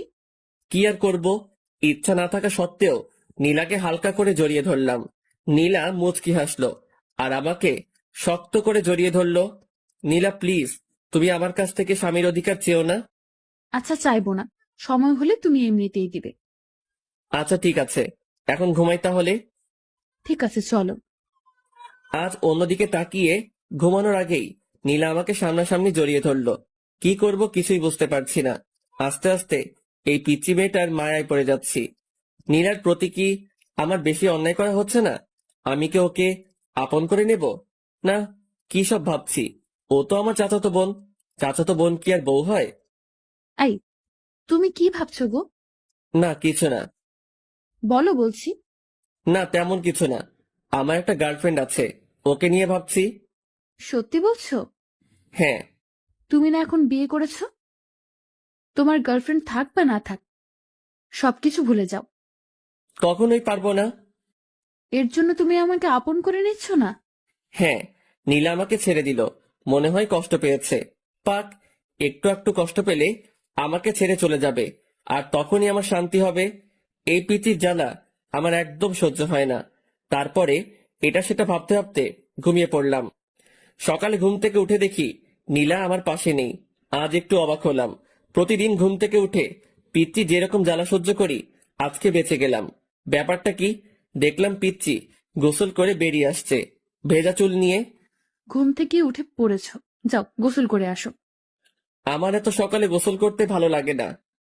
দেখো, তুমি যদি সকালে গোসল না করো তাহলে আম্মু ভাববে আমাদের মধ্যে কোনো সম্পর্ক হয়নি, আর তখন তারা অনেক কষ্ট পাবে। তার চেয়ে বরং তুমি গোসল করে আসো। তুই এত কিছু বুঝিস কিভাবে? আবার তুই করে বলছো? ও সরি সরি, তুমি আসলে একটা পিচ্ছি। তারপরে আমি ওয়াশরুমে গিয়ে শাওয়ার নিলাম। গোসল শেষ করে রুমে আসতে দেখলাম নীলা চিরুনি করছে। নিচে চলো, আম্মু খাওয়ার জন্য ডাকতে এসেছিল। হুম, চল। I stop. আমি তোর থেকে বয়সে ছোট হলে কি হবে? আমি তোর বড় ভাবি, তুই আমাকে রেসপেক্ট দিয়ে কথা বলবি। হুম, চলো। তারপর নিচে গিয়ে ব্রেকফাস্ট করতে শুরু করলাম। এমন তুই আজকে নীলিমাকে তোদের কলেজে ভর্তি করে দে, আমি প্রিন্সিপালের সাথে কথা বলছি। তাহলে ভালোই হবে, বাড়ি 3 জন একসাথে কলেজে যাবে। কিছুই বললাম না, কারণ আমি আব্বুর কথার উপর দিয়ে কিছু বলি না। ব্রেকফাস্ট শেষ করে রুমে গিয়ে ভার্সিটিতে যাওয়ার জন্য রেডি হলাম। নীলাও আসলো, রেডি হচ্ছে। ও আজকে কলেজে ভর্তি হবে। রাতে যে কথা বললাম, ওর তো মন খারাপ হয়েছিল। এখন কলেজে ভর্তি হওয়ার কথা শুনে একটু হাসি খুশি লাগছে। আমি বাইরে গিয়ে বাইক নিয়ে দাঁড়িয়ে আছি। এদিকে জান্নাতের আর নীলার আসার কোনো নামগন্ধই নেই। অনেকক্ষণ হয়ে গেল, এখনো আসছে না। আমি ওদেরকে ডাকতে গেলাম, যেতেই দেখি ওরা বেরিয়ে আসছে। এতক্ষণ সময় লাগে নাকি? না, আসলে ভাবি আজকে কলেজে প্রথম যাচ্ছে, তার জন্য একটু সাজিয়ে দিচ্ছিলাম আর কি। তাই না নীলু ভাবি? তোদের লেকচার বন্ধ করে বাইকে উঠবি নাকি আমি যাব? এই না, উঠছি উঠছি। আগে নীলা উঠলো, তারপরে জান্নাত উঠলো। আমি বাইক স্টার্ট দিয়ে ভার্সিটির দিকে যেতে লাগলাম। কেমন লজ্জা লজ্জা লাগছে, নিজের বউকে নিয়ে ভার্সিটিতে যাচ্ছি, তাও আবার পিচ্ছি। কেমনটা লাগে? ভার্সিটিতে পৌঁছে বাইকটা পার্ক করে আমি নীলাকে নিয়ে প্রিন্সিপালের রুমের দিকে যাচ্ছি। সবাই আমাদের দিকে তাকিয়ে আছে। এই, সবাই আমাদের দিকে তাকিয়ে আছে কেন? তোর মতো একটা পিচ্চি মেয়ে ভার্সিটিতে এসেছে, তাই সবাই তাকিয়ে আছে। নীলা কোনো কথা বলল না। আমি সরাসরি প্রিন্সিপালের রুমে গেলাম। আসসালামু আলাইকুম, আসতে পারি স্যার? ওয়ালাইকুম আসসালাম। আরে ইমন জি, এসো এসো, ভেতরে এসে বসো। জি ধন্যবাদ স্যার। তা হানিমুন বাদে এখনই ভার্সিটিতে আসতে হলো? আমি আর নীলা দুজনে মাথা নিচু করলাম। আমার মতো নীলা হয়তো লজ্জা পেয়েছে। আরে লজ্জার কিছু নেই, বিয়ে করেছো তো কি হয়েছে, বিয়ে তো করতেই হবে তাই না? হ্যাঁ স্যার। এই যে ছাত্রের বউ ছাত্রী, নাম কি তোমার? নীলা। শুধু নীলা নাকি দুজনের মিল করে নীলা ইসলাম? নীলা মাথা নিচু করে মুচকি হাসলো। আচ্ছা ঠিক আছে, আর লজ্জা দিচ্ছি না, আমি সব ব্যবস্থা করে রেখেছি, তুমি শুধু এখানে একটা সাইন করো। নীলা সাইন করলো। নীলা শোনো, তোমার সিলেবাস দেখে তুমি ভার্সিটির লাইব্রেরি থেকে প্রয়োজনীয় বইগুলি সংগ্রহ করে নিও। ঠিক আছে স্যার। তারপর আমি আর নীলা প্রিন্সিপাল স্যারের রুম থেকে বেরিয়ে আসলাম। এই শোনো, আমাকে আমার ক্লাসটা দেখিয়ে দাও। ওই দিকে যা। ওই দিকে বললে হবে না, আমাকে পৌঁছে দিয়ে আসো। আমি নীলাকে ওর ক্লাসরুমের দিকে এগিয়ে দিলাম। ভার্সিটির সব ছেলে মেয়ে আমাদের দুজনের দিকে তাকিয়ে আছে। তাকাবেই না কেন? আজ পর্যন্ত আমার পাশে আমার 2-3টা বান্ধবী ছাড়া অন্য কাউকে দেখিনি। আজ হঠাৎ করে আমার পাশে নীলাকে দেখে হয়তো সবাই তাকিয়ে আছে। আমি নীলাকে ওর ক্লাসরুমটা দেখিয়ে দিলাম। তারপরে আমি সরাসরি আমাদের আড্ডা দেওয়ার জায়গায় চলে গেলাম। আমাকে দেখে সবাই চমকে উঠলো। মামা, তুই ভার্সিটিতে? আজব ব্যাপার তো। আমারও তো একই কথা, তুই হঠাৎ ভার্সিটিতে আসলি মানে? কেন, আমার কি ভার্সিটিতে আসা বারণ আছে নাকি? না, বারণ নেই, তবে তুই মাত্র 5 দিন হলো বিয়ে করলি আর আজকে ভার্সিটিতে চলে আসলি। ভাবির সাথে রোমান্স করবি, সেটা না করে হঠাৎ ভার্সিটিতে, তাই আমরা সবাই একটু অবাক হলাম আর কি। তোরা জানিস না, তোদের ছাড়া আমার একদমই ভালো লাগে না, তাই তো ভার্সিটিতে চলে আসলাম। থাক, হয়েছে হয়েছে, এখন বিয়ে করেছিস, আর কদিন পর তো আমাদের চিনতেই পারবি না। এখনই চিনতে পারছি না। তা ভাবি কোথায়? পড়াশোনা করতে হবে না? হ্যাঁ, পড়াশোনা তো করাতেই হবে। আজকে তো ইন্টার ফার্স্ট ইয়ারে ভর্তি করে দিলাম। কোন কলেজে মামা? এই ইমনের বউ। ইমন যে কলেজে ইচ্ছা ভর্তি করে দেবে, তোর এত জানা দরকার কি? না, ভাবিকে দেখে শুনে রাখার দায়িত্ব তো আমাদের সবারই, তাই না? তোকে এত দায়িত্ব বহন করা লাগবে না, এখন নিজের জন্য কাউকে খোঁজে নে। আমার ভাগ্যে মনে হয় কেউ নেই। আমরা সবাই এভাবে কিছুক্ষণ আড্ডা দেওয়ার পর ক্লাস করতে গেলাম। 2টা ক্লাস করলাম, আর ভালো লাগছে না। তারপরে আমি, আশিক, হাসিব, সামি 4 জন গেলাম বাজারের দিকে। বাজারে গিয়ে ক্যারাম খেললাম, ধোয়া ছাড়লাম। আর কিছুক্ষণ আড্ডা দিলাম। একটু পরে ফোনটা বেজে উঠলো। ফোন বের করে দেখলাম জান্নাত ফোন দিয়েছে। হ্যালো। ভাইয়া তুমি কোথায়? তাড়াতাড়ি ভার্সিটির দিকে আসো, ভার্সিটি বন্ধ হয়ে গেছে, ভাবিকে কোথাও খুঁজে পাচ্ছি না। আচ্ছা ঠিক আছে, আমি এক্ষুনি আসছি। দোস্ত তোরা থাক, আমার একটু কাজ আছে, আমি যাচ্ছি। তারপর আমি বাইকে স্টার্ট দিয়ে ভার্সিটির দিকে গেলাম। ভার্সিটিতে পৌঁছে দেখলাম জান্নাত বাইরে দাঁড়িয়ে আছে। নীলা কোথায়? ভার্সিটি বন্ধ হওয়ার পর সবাই যখন চলে যাচ্ছিল, আমি তখন অনেক খোঁজাখুঁজি করেছি, কিন্তু নীলা ভাবিকে কোথাও পাইনি। এত ছাত্রছাত্রীর ভিড়ে আমি ভাবিকে কোথায় খুঁজবো? আচ্ছা তুই কোনো চিন্তা করিস না, আমি খুঁজে বের করছি। তুই একটা রিক্সা নিয়ে বাসায় চলে যা। আচ্ছা ঠিক আছে ভাইয়া, ভাবিকে খুঁজে পেলে আমাকে ফোন করে জানিয়ে দিও। আচ্ছা ঠিক আছে। আমার তো মাথায় কোনো কাজ করছে না, আমি কোথায় খুঁজবো নীলাকে? বাড়িতে আম্মু আব্বু যদি জানতে পারে তাহলে আমাকে তো আস্ত রাখবে না। কোথায় গেল এইটুকু পিচ্চি মেয়েটা? ও তো গ্রামের মেয়ে, শহরের কিছুই ভালোভাবে চিনে না। এখন আমি কোথায় খুঁজবো নীলাকে? চিন্তায় আমার হাত পা ঠান্ডা হয়ে যাচ্ছে। ভার্সিটির এদিক ওদিকে একটু খোঁজাখুঁজি করলাম, কিন্তু নীলাকে দেখতে পেলাম না। আজ নীলার যদি একটা কিছু হয়ে যায় তাহলে আমি নিজেকে ক্ষমা করব কিভাবে? ভীষণ দুশ্চিন্তা হচ্ছে। কি করব আমি? কোন দিকে যাব? ফোনটা বেজে উঠলো। বের করে দেখলাম জান্নাত ফোন দিয়েছে। হ্যালো। ভাইয়া তুমি বাসায় চলে এসো, ভাবি চলে এসেছে। আচ্ছা ঠিক আছে, আসছি। যাক, এতক্ষণ একটা স্বস্তির নিঃশ্বাস ফেললাম। এই পিচ্চি মেয়েটার জন্য কতই না চিন্তা হচ্ছিল। আজকের মতো বেঁচে গেছি। এরপর থেকে আর এমন ভুল করা যাবে না। আমি বাইকটা স্টার্ট করে রওনা দিলাম বাসার উদ্দেশ্যে। বাসায় পৌঁছাতে পৌঁছাতে 2টা বেজে গেল। কলিং বেল দিতেই জান্নাত এসে দরজা খুলে দিল। ভাইয়া আম্মু খুব রেগে আছে কিন্তু। আমি ভেতরে চলে আসলাম। আম্মু সরাসরি আমার কাছে এসে আমার গালে একটা কষে থাপ্পড় বসিয়ে দিল। আমি চুপচাপ মাথা নিচু করে ফেললাম। এরকম থাপ্পড় আমি মাঝে মধ্যে খাই, ব্যাপার না। তোর জ্ঞান বুদ্ধি কিছু আছে? এইটুকু একটা মেয়েকে ছেড়ে কোথায় গিয়েছিলি? ওর যদি কিছু একটা হতো তাহলে কি করতি তুই? আমি চুপচাপ মাথা নিচু করে আছি। এখন কিছু বলা যাবে না, কারণ আম্মু ইজ ফায়ার। কি হলো, চুপ করে আছিস কেন? কথা বল, ওর কিছু হলে কি করতি তুই? আম্মু আমি একদম বুঝতে পারিনি। এরপর থেকে আর এরকম হবে না। বুঝতে পারিস নাই মানে? এত বড় হয়েছিস, তোর জ্ঞান বুদ্ধি হবে কবে? আম্মু সত্যি, এরপর থেকে আর এই রকমটা করব না। তোর আব্বু জানতে পারলে আস্ত রাখবে না। যা উপরে যা, নীলার মনটা একদম খারাপ হয়ে আছে, ওর সাথে কিছুক্ষণ কথা বল। আচ্ছা আম্মু। আমি ওপরে গেলাম, দেখলাম নীলা বিছানার এক কোনায় মন খারাপ করে বসে আছে। আমি গিয়ে নীলার সামনে দাঁড়ালাম। নীলা প্লিজ আমাকে ক্ষমা করে দে, আমি একদম বুঝতে পারিনি। ক্ষমা চাওয়ার কিছু নেই, তুমি তো আমার থেকে দূরে থাকতে চাও। না আসলে আমি মনে করেছিলাম তুই জান্নাতের সাথে বাড়িতে চলে আসবি। প্লিজ আমাকে ক্ষমা করে দে। এরপর থেকে আমি তোকে একা রেখে আর কোথাও যাব না। অমনি নীলা এসে আমাকে জড়িয়ে ধরলো। মানে এত শক্ত করে জড়িয়ে ধরেছে বলে বোঝাতে পারবো না। মনে হচ্ছে কোনো ওয়ালের চিপায় আটকে পড়েছি। তারপরে নীলা আমাকে ঠেলতে ঠেলতে ওয়াশরুমের মধ্যে নিয়ে গেল। আমার কারোর সাথে গোসল করতে ভালো লাগে না। কারোর সাথে লাগুক বা না লাগুক, আমার সাথে লাগবে। তারপরে নীলা শাওয়ার ছেড়ে দিল।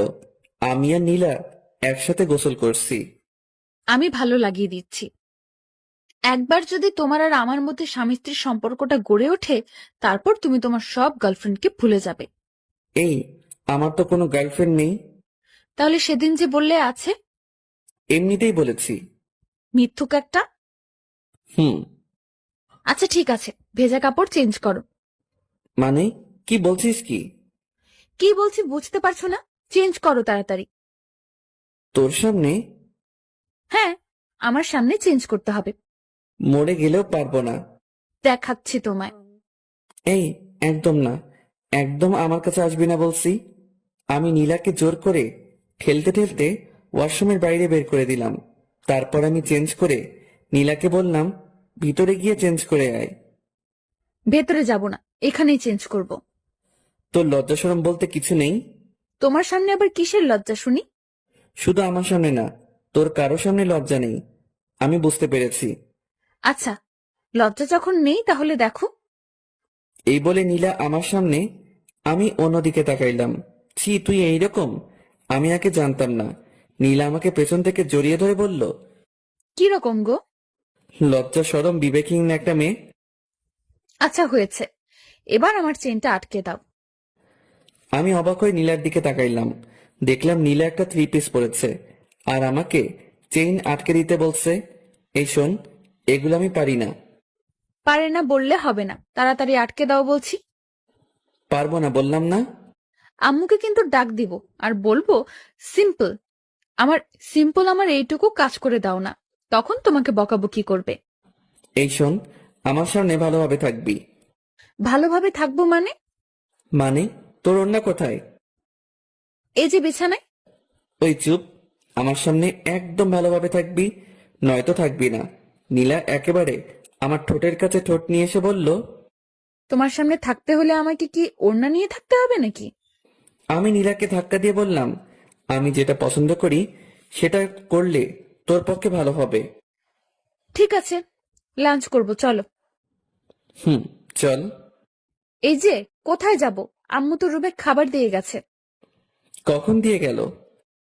তুমি যখন ড্রেস চেঞ্জ করছিলে ওয়াশরুমে, তখন আম্মু এসে খাবার দিয়ে গেছে। ও আচ্ছা। তারপর আমি লাঞ্চ করতে শুরু করলাম। এই তুমি কেমন, আমাকে ডাকছো না কেন? তোকে ডাকার কি আছে? তুই দেখতে পাচ্ছিস না খাবার এখানে? তাই বলে তুমি একা একা খাবে, আমাকে একবারও ডাকবে না? শোন, এত ঢং দেখার সময় নেই। তোর ইচ্ছা হলে খাবি, নয়তো খাবি না। নীলা আমার কাছে আসলো, এসে বলল, আমাকে খাইয়ে দাও। শখ কত? খাইয়ে দাও বলতেছি। কখনোই না। না খাইয়ে দিলে আমি কিন্তু তোমাকে বিরক্ত করব। বিরক্ত করি মানে? দেখবে। আমি কোনো কথা বললাম না, চুপচাপ খেয়ে যাচ্ছি। নীলা এসে আমার কোলের উপর বসলো। এই কি হচ্ছেটা কি? নাম বলছি। বললাম তো, খাইয়ে না দিলে বিরক্ত করব। আমি কখনোই তোকে খাইয়ে দেব না, নাম বলছি।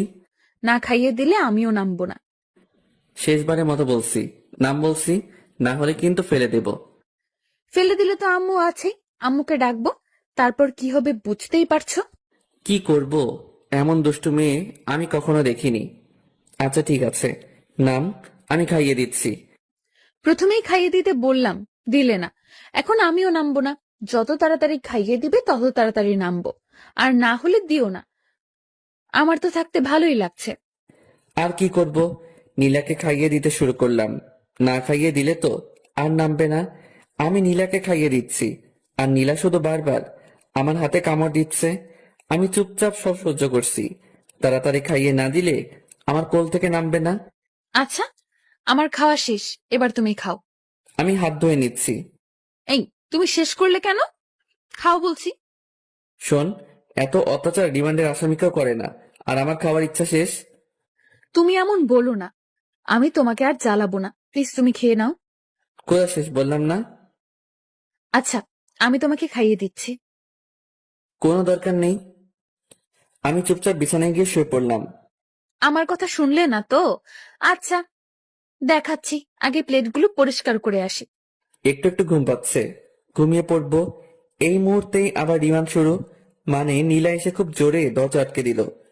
এই, এত শব্দ করছিস কেন? আর দরজা আটকে দিলি কেন? আমি কখনো দরজা আটকে দেই না।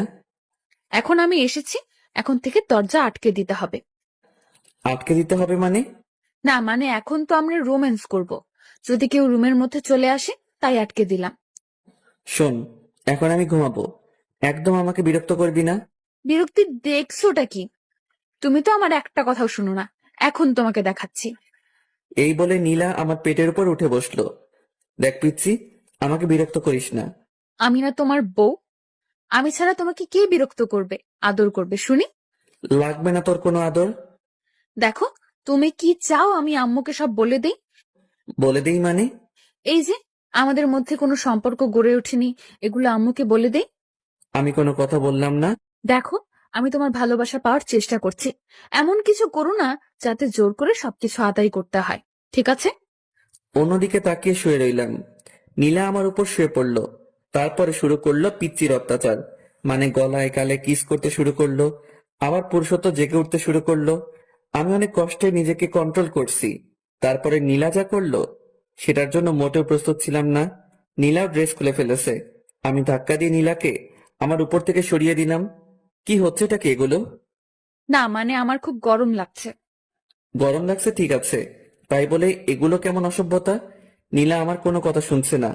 আমি ওর গালে একটা চড় বসিয়ে দিলাম। ফাইজলামির একটা সীমা থাকা দরকার। তোর অনেক পাগলামি আমি সহ্য করেছি, কিন্তু আর নয়। একটা কথা বলছি, ভালোভাবে শুনে নে। আমি তোকে কখনো আমার বউ হিসেবে মানি না। কথাগুলো বলেই আমি রুম থেকে বেরিয়ে পড়লাম। এই পিচিটার জন্য বাড়িতে থাকা যাবে না। দূর, কিছু ভালো লাগে না। কি করব? আমি বাইক নিয়ে বের হচ্ছি, এমন সময় আম্মু আমাকে ডাকলো। এই দুপুরবেলা কোথায় যাচ্ছিস? এখন দুপুর কোথায়? এখন তো বিকেল হয়ে এসেছে। তুই তো এত তাড়াতাড়ি বের হোস না, আজ হঠাৎ এত তাড়াতাড়ি বের হচ্ছিস যে? না আম্মু, একটু কাজ আছে, তার জন্য আগে যাচ্ছি। ও আচ্ছা, ঠিক আছে, সাবধানে যাস। ঠিক আছে। তারপরে আমি বাইক নিয়ে বেরিয়ে পড়লাম বাজারের দিকে। এত সকাল সকাল তো কেউ আসবে না।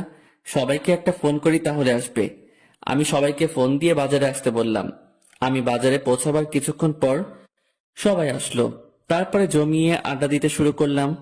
আজ একটু বেশি রাত করে ফেলেছি, মানে 10টা বেজে গেছে। হায় রে, ঘড়ির দিকে খেয়ালই করিনি। আজ যে বাড়িতে গেলে কি হবে? এমনিতেই দুপুরে আম্মু অনেক বকাবকি করেছে, তাড়াতাড়ি বাড়িতে যেতে হবে। আমি সবাইকে বাড়িতে যেতে বললাম। সবাই নিজ নিজ বাড়িতে চলে যাচ্ছি। বাড়িতে পৌঁছাতে আমার 10:30 বেজে গেছে। অনেক ভয়ে ভয়ে কলিং বেল দিলাম। আম্মু এসে দরজা খুলে দিল। আম্মু সরাসরি আমার কান ধরলো। এই বিলাই, কয়টা বাজে এখন? 10:30 আম্মু। খুব তো বড় গলায় বলেছিস 10:30। তোকে না আমি 9টার মধ্যে বাড়ি আসতে বলেছি? আসলে আব্বু, আজকে একটু আশিকের বাসায় ছিলাম, তাই আস্তে আস্তে একটু দেরি হয়ে গেছে। আচ্ছা হয়েছে, যা ফ্রেশ হয়ে আয়, ডিনার করবি।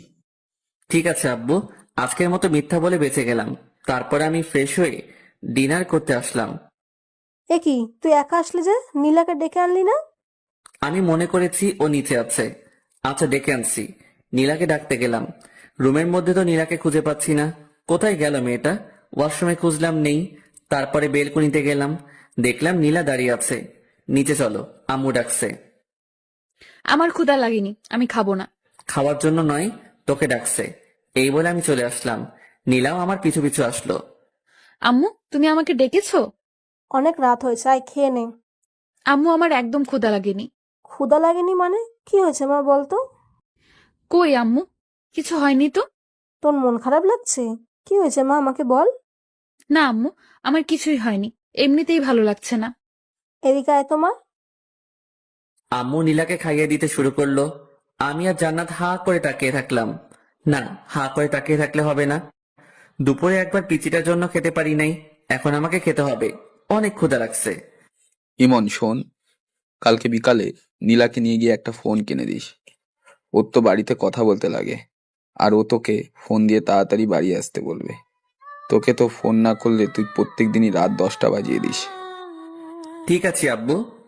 তোর আম্মুর কাছ থেকে টাকা নিয়ে যাস। আচ্ছা।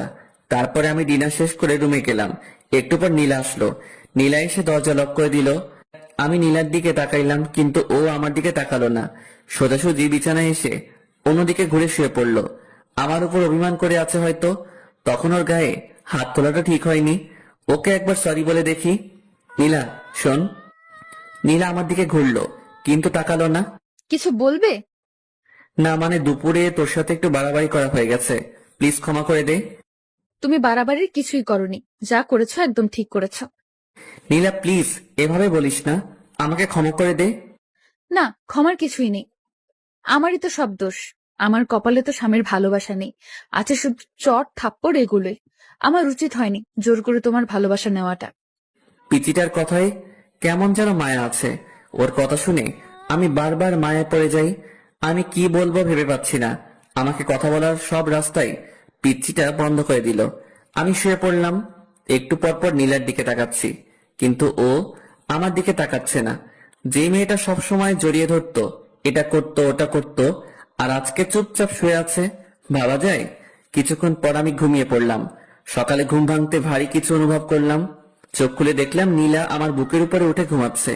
আমি বারবার অবাক হয়ে যাই। ঘুমের মধ্যে এই পিচ্চি মেয়েটা কি নাইবা করে ভেবে পাই না। নীলা ঘুমাচ্ছে, তাই আমি আর ওকে নামিয়ে দিলাম না। আমিও চোখ বন্ধ করে শুয়ে রইলাম। কিছুক্ষণ পর নীলার নড়াচড়া অনুভব করলাম।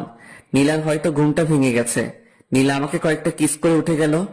কি মেয়ে রে বাবা, কাল রাতে অভিমান করে আমার কাছে আসলো না, আবার আমি ঘুমানোর পর আমার বুকে আরো যে কিসব করে এগুলো তো বলতে পারছি না। আমি কিছুক্ষণ পর উঠে শাওয়ার নিলাম, তারপর রুমে এসে একটু পড়তে বসলাম। অনেকক্ষণ পর নীলা এসে বলল, ব্রেকফাস্ট করবে চলো, আর কলেজে যাওয়ার সময় হয়ে গেছে। আমি নীলার পিছু পিছু ব্রেকফাস্ট করতে গেলাম। ব্রেকফাস্ট শেষ করে রুমে এসে ভার্সিটিতে যাওয়ার জন্য রেডি হচ্ছি। নীলাও এসে রেডি হচ্ছে, ও তো কলেজে যাবে। কিরে, অভিমান কমেনি? না, কমেনি। কিভাবে কমবে? একটা কিস করতে দিলে কমবে। একটাই তো। হুম। আচ্ছা ঠিক আছে, একটার বেশি করবি না কিন্তু। আমার কথা শেষ না করতেই নীলা আমার কাছে এসে রেডি। আই, তুমি একটু বিছানায় বসো, না হলে কিস করে শান্তি পাবো না। আমি বিছানায় বসলাম। একটার বেশি করবি না কিন্তু। নীলা আমার দিকে এগোতে থাকলো। আমি চোখ নিচু করলাম। মুহূর্তের মধ্যে নীলার ঠোঁট আমার ঠোঁটের সাথে মিশিয়ে দিল। আমি প্রথমে একটু ছাড়ানোর চেষ্টা করলাম, তারপরে নীলা আমার গলা জড়িয়ে ধরলো। কয়েকবার নিঃশ্বাস নিয়ে পুরো 5 থেকে 6 মিনিট আমার ঠোঁট দুটো নীলার আয়ত্তে ছিল। এটা কি করলি? কেন, একটা কিস করতে বললে তাই একটাই করলাম। তাই বলে এতক্ষণ? সর, এমনিতেই ব্রাশ করস নাই, তার উপর আবার কিস। তাড়াতাড়ি রেডি হবি, নয়তো তোকে রেখে ভার্সিটিতে চলে যাব। এই না না, আর একটু ওয়েট করো প্লিজ। এত সময় লাগে নাকি? এত কোথায়, এক্ষুনি তো রেডি হতে শুরু করলাম। তুমি তো একটু হেল্প করলেও পারো। পারি না, আমি নিচে আছি, তুই তাড়াতাড়ি আসবি কিন্তু। নিচে গিয়ে অপেক্ষা করছি। এদিকে জান্নাতেরও আসার কোনো নামগন্ধ নেই। এদের দুজনের জন্য আমার মেজাজটাই নষ্ট হয়ে যায়। এতক্ষণ লাগে নাকি রেডি হতে? কিছুক্ষণ পর নীলা আর জান্নাত আসলো। এ কি, তুই এখনো রেডি হস নাই কেন? আমি আজকে যাব না ভাইয়া। কেন, সমস্যা কি? না, সমস্যা নেই। আজকে আমার কোনো বান্ধবী আসবে না, ফোন করেছিল, তাই আমিও যাব না। আচ্ছা ঠিক আছে। আমি বাইক বের করে স্টার্ট দিলাম, নীলাকে বসতে বললাম। নীলা উঠে বসলো, বসার সাথে সাথে আমাকে জড়িয়ে ধরলো। এই কি হচ্ছে এইসব? পরে যাবো যে, তাই ধরলাম। পরে যাবি, ঠিক আছে। তাই বলে এভাবে ধরতে হবে নাকি? আমি তো পিচ্ছি একটা মেয়ে, এভাবে না ধরলে পড়ে যাব। তুমি চুপচাপ বাইক চালাও তো। তারপরে আমরা দুজন ভার্সিটিতে যেতে লাগলাম। রাস্তার সব মানুষজন আমাদের দিকে তাকাচ্ছে। আমি বাইক থামিয়ে হেলমেট পরলাম, তারপরে আবার যেতে শুরু করলাম। এই, হঠাৎ হেলমেট পরলে যে? তুই যেভাবে জড়িয়ে রয়েছিস, মান সম্মান তো আর রাখবি না, তাই হেলমেট পরলাম, যাতে কেউ চিনতে না পারে। আমি আমার স্বামীকে জড়িয়ে ধরেছি, তাতে মানুষের কি? আমি কোনো কথা বললাম না, সোজাসুজি ভার্সিটির দিকে যেতে থাকলাম। আর এদিকে নীলা একটার পর একটা বকবক করেই যাচ্ছে। কিছুক্ষণ পর আমরা ভার্সিটিতে পৌঁছালাম। বাইক পার্ক করতে সবাই আমার দিকে অবাক দৃষ্টিতে তাকিয়ে আছে। পাশে সামি, আশিক, হাসিব, নাদিয়া, মিম, এরা সবাই ছিল। আমাদের দুজনকে দেখে ওরা একেবারে আমাদের কাছে চলে আসলো। মামা, একেবারে হিরো হিরোইনরা যেভাবে আসে ঠিক সেইভাবেই যে আসছিস ভার্সিটিতে। তাই নাকি? হিরো হিরোইন বানিয়ে দিলি? কেমন আছেন ভাবি? আলহামদুলিল্লাহ, ভালো। আপনি? আমাদের আর ভালো থাকা। কেন ভাইয়া, কি হয়েছে? তুমি অত বুঝবে না, বড় হও। ও আচ্ছা। তুই এখন ক্লাসে যা। উমা, তুই তো তোর বউয়ের সাথে তুই করে কথা বলিস, এটা কেমন অভ্যাস? তোকে এত বুঝতে হবে না, ও একটা পিচ্চি। ওকে আমি যা বলবো ওকে তাই শুনতে হবে। এদিকে নীলা আমাকে আম্মুর ভয় দেখায়, আমাকেই ওর সব কথা শুনতে হয়। তাই বলে তুই তোর বউয়ের সাথে এইভাবে কথা বলতে পারিস না? চুপ থাক তুই। এই চল, প্রথম ক্লাস মিস করা যাবে না, প্রথমবার ক্লাস করছি, চল সবাই। আচ্ছা ঠিক আছে, চল। তারপর আমরা সবাই ক্লাস করতে গেলাম। নীলাও গেল ক্লাস করতে। আমরা দুইটা ক্লাস করে বাইরে এসে আড্ডা দিচ্ছি, আর নীলা ওদিকে ক্লাস করেই যাচ্ছে। চল বাজারের দিকে যাই, সিগারেট না খেয়ে মাথাটা কেমন চক্কর দিচ্ছে। তোরা না কোনো দিনও ভালো হবি না, বুঝলি? এই, আমি ভালো হয়ে গেছি। তুই ভালো হবি এটাও আমাকে বিশ্বাস করতে হবে। হুম, বিশ্বাস অবিশ্বাস তোর কাছে। আমি তো বাজারে যাব না, আর সিগারেটও খাবো না। হতেই পারে বিয়ের পরে তুই সিগারেট খাওয়া ছেড়েই দিতে পারিস, বউয়ের শাসন বলে কথা না রে। বউয়ের শাসন মানে? ওর মতো একটা পিচ্চি মেয়ে আমাকে শাসন করবে? তুই এটা কিভাবে বলতে পারলি? না, হঠাৎ সিগারেট খাওয়া ছেড়ে দিলি তো, তাই আর বললাম। ওই, তুই না কাল রাতে আমাদের সাথে সিগারেট খাইলি? শালা দিলি তো সব শেষ করে। আমি এদেরকে কোন রকম বিশ্বাস করাচ্ছি যে আমি আর খাই না, আর তুই জল ঢেলে দিলি। আমি জানতাম ইমন কোনোদিনও সিগারেট খাওয়া ছাড়বে না, তাই কোনোদিনও ভালোও হবি না তুই, কুত্তা। কি? আমাকে কুত্তা বললি? থাম, তোকে দেখাচ্ছি। এই বলে আমি নাদিয়াকে মারতে শুরু করলাম। ওর নরম গালে আস্তে আস্তে চর বসাতে ভালোই লাগে। দিলি তো মেকআপটা নষ্ট করে, যা সর এখান থেকে। আচ্ছা, তোর 2-3 ইঞ্চি মেকআপ আমি ঠিক করে দিচ্ছি, ওয়েট। আমি হাত দিয়ে ঘষে নাদিয়ার মুখ একেবারে এলোমেলো করে দিলাম। একটু সাইডে লক্ষ্য করলাম, দেখলাম নীলা চোখ বড় বড় করে দাঁড়িয়ে আছে। কি রে, তোর ক্লাস শেষ? বাড়িতে চলো। আচ্ছা ঠিক আছে, চল। তারপরে আমরা সবাই নিজ নিজ বাড়িতে যেতে লাগলাম। নীলা দেখছি এবার আমাকে একটুও টাচ করছে না। আবার কি হলো? আসার সময় যেমন দুষ্টামি করছিল, ওর যে একটু পর পর কি হয় কিছুই বুঝতে পারি না। যাই হোক, বাড়ির দিকে যাই। কিছুক্ষণ পর আমরা বাড়িতে পৌঁছলাম। কলিং বেল দিতেই আম্মু দরজা খুলে দিল। আম্মু, তোমার ছেলে আজকে ভার্সিটিতে খুব বাজে কাজ করেছে। কি করেছে রে? তোমার ছেলেকে জিজ্ঞেস করো। এই, কি করেছিস তুই? কই কি করলাম? আমি তো কিছুই করি নাই। মিথ্যা বলছে আম্মু। আচ্ছা, কি করেছে তুই বল তো মা। তোমার ছেলে ভার্সিটির মেয়েদের মেকআপ ঠিক করে দেয় গালে হাত দিয়ে। নীলা, এসব কি বলছে? আম্মু, ওইটা আমার বান্ধবী ছিল, আমরা ইয়ার্কি করছিলাম। গায়ে হাত দিয়ে কিসেরই আর কি? ফ্রেন্ডের মধ্যে তো একটু একটু এমন হয়। ঠিক আছে, কিন্তু গায়ে হাত দেওয়া যাবে না। এরপর থেকে যেন এরকম কথা না শুনি। ঠিক আছে আম্মু। তারপর আমি রুমে গেলাম। আমার পিছু পিছু নীলাও রুমে আসলো। এই পিচ্ছি, তুই আম্মুকে বললি কেন? বলবোই তো, 100 বার বলবো। আমাকে বকা খাওয়াতে তোর ভালো লাগে? না, লাগে না। কিন্তু তুমি অন্য মেয়েদের গালে কেন হাত দিবে? ওটা তো আমার ফ্রেন্ড ছিল, ওর সাথে আমি মজা করছিলাম। তুমি মজা করো আর যাই করো, আমার ছাড়া অন্য কোনো মেয়ের গালে বা অন্য কোথাও স্পর্শ করতে পারবে না। কেন, তোর সমস্যা কোথায়? নীলা আমাকে জড়িয়ে ধরলো আর বলল, তুমি শুধু আমার, আমি ছাড়া কেউ তোমার ধারে কাছেও আসতে পারবেন না। ছাড় তো, এখন গোসল করব। ছাড়বো কেন? চলো, আমিও গোসল করব। না, আগে আমি, তারপরে তুই। বললাম না দুজন একসাথে। আমার কথা না শুনলে কি হবে সে তো দেখতেই পেলে একটু আগে। কবে মুক্তি পাবো তোর এই ঝামেলা থেকে? যেদিন আমাকে তোমার আপন করে নেবে সেদিনই তুমি মুক্তি পাবে। কোনোদিনও না। তাহলে কোনোদিনও মুক্তি পাবে না। আমি কোনো কথা না বলে ওয়াশরুমে গেলাম শাওয়ার নিতে। নীলাও আমার পিছু পিছু আসলো। আমি শাওয়ারটা ছেড়ে দিলাম। নীলা এসে আমাকে পেছন দিক থেকে জড়িয়ে ধরলো। গোসল করার সময় এগুলো কি ধরনের ফাজলামি? এগুলো ফাজলামি নয়, এগুলো ভালোবাসা। গোসল করার সময় কেউ ভালোবাসা প্রকাশ করে না। সবার সাথে আমার কোনো মিল নেই। আমার যখন যেটা ভালো লাগে আমি তখন সেটাই করি। তাহলে আমার সাথে কেন এগুলো করিস? তুই জানিস না কোনটা আমার ভালো লাগে আর কোনটা ভালো লাগে না? একবার আমাকে আপন করে নাও, তারপর থেকে তোমার সব কিছু ভালো লাগবে। ছাড়বি তুই আমাকে? একবার শক্ত করে জড়িয়ে ধরো, তাহলে ছাড়বো না। পারবো না, তাড়াতাড়ি ছাড় বলছি। আচ্ছা, এখন জোর করলাম না, কিন্তু লাঞ্চ করার পর আমাকে জড়িয়ে ধরবে, না হলে খবর আছে তোমার। তারপরে আমরা দুজন গোসল শেষ করলাম। এই, আমাকে একটু চিরুনি করে দাও না। মানে, আমি চিরুনি করতে পারি নাকি? পারবে, এদিকে এসো, একটু সাহায্য করো না। আমি কোনোদিনও কাউকে চিরুনি করে দেইনি। আজকে আমাকে দেবে, এসো প্লিজ প্লিজ প্লিজ। কি করব? এই প্রথম নীলার মাথায় চিরুনি করে দিলাম। নীলা তো মহা খুশি। তারপরে আমরা দুজন লাঞ্চ করতে গেলাম। আমি, নীলা, আম্মু, জান্নাত একসাথে লাঞ্চ করলাম। আব্বু কাজের ব্যস্ততায় আসতে পারে নাই। আম্মু, আমাকে তোমার মতো রান্না শেখাবে। আচ্ছা, শেখাবো, তুই আগে বড় হয়ে নে। আর কত বড় হব, তুমি আমাকে শিখিয়ে দেবে। আচ্ছা, তোকে সময় করে রান্না করা শেখাবো। আচ্ছা ঠিক আছে। ইমন, তোর আব্বু নীলাকে একটা ফোন কিনে দিতে বলেছে। আচ্ছা ঠিক আছে, একটা ফোন এনে দেব। ওকে নিয়ে যাবি, একটু তোর সাথে ঘুরবে। কিন্তু আম্মু। কোনো কিন্তু নয়, বিকালে দুজনে যাবি। আচ্ছা ঠিক আছে। তারপর আমি সবার আগে লাঞ্চটা শেষ করে রুমে গেলাম। কি করব আমি? নীলা খুব বাড়াবাড়ি করছে, ওকে নিয়ে আর পারছি না।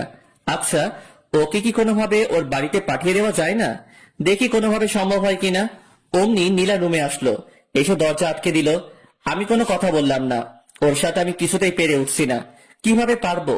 ও শুধু আম্মু আব্বুর ভয় দেখায়, আর আমি তো আম্মু আব্বুর বিরুদ্ধে যেতে পারবো না। কি ভাবছো গো? ভাবছি কিভাবে তোকে এই বাড়ি থেকে তাড়ানো যায়। বৃথা চেষ্টা করে কোনো লাভ নেই।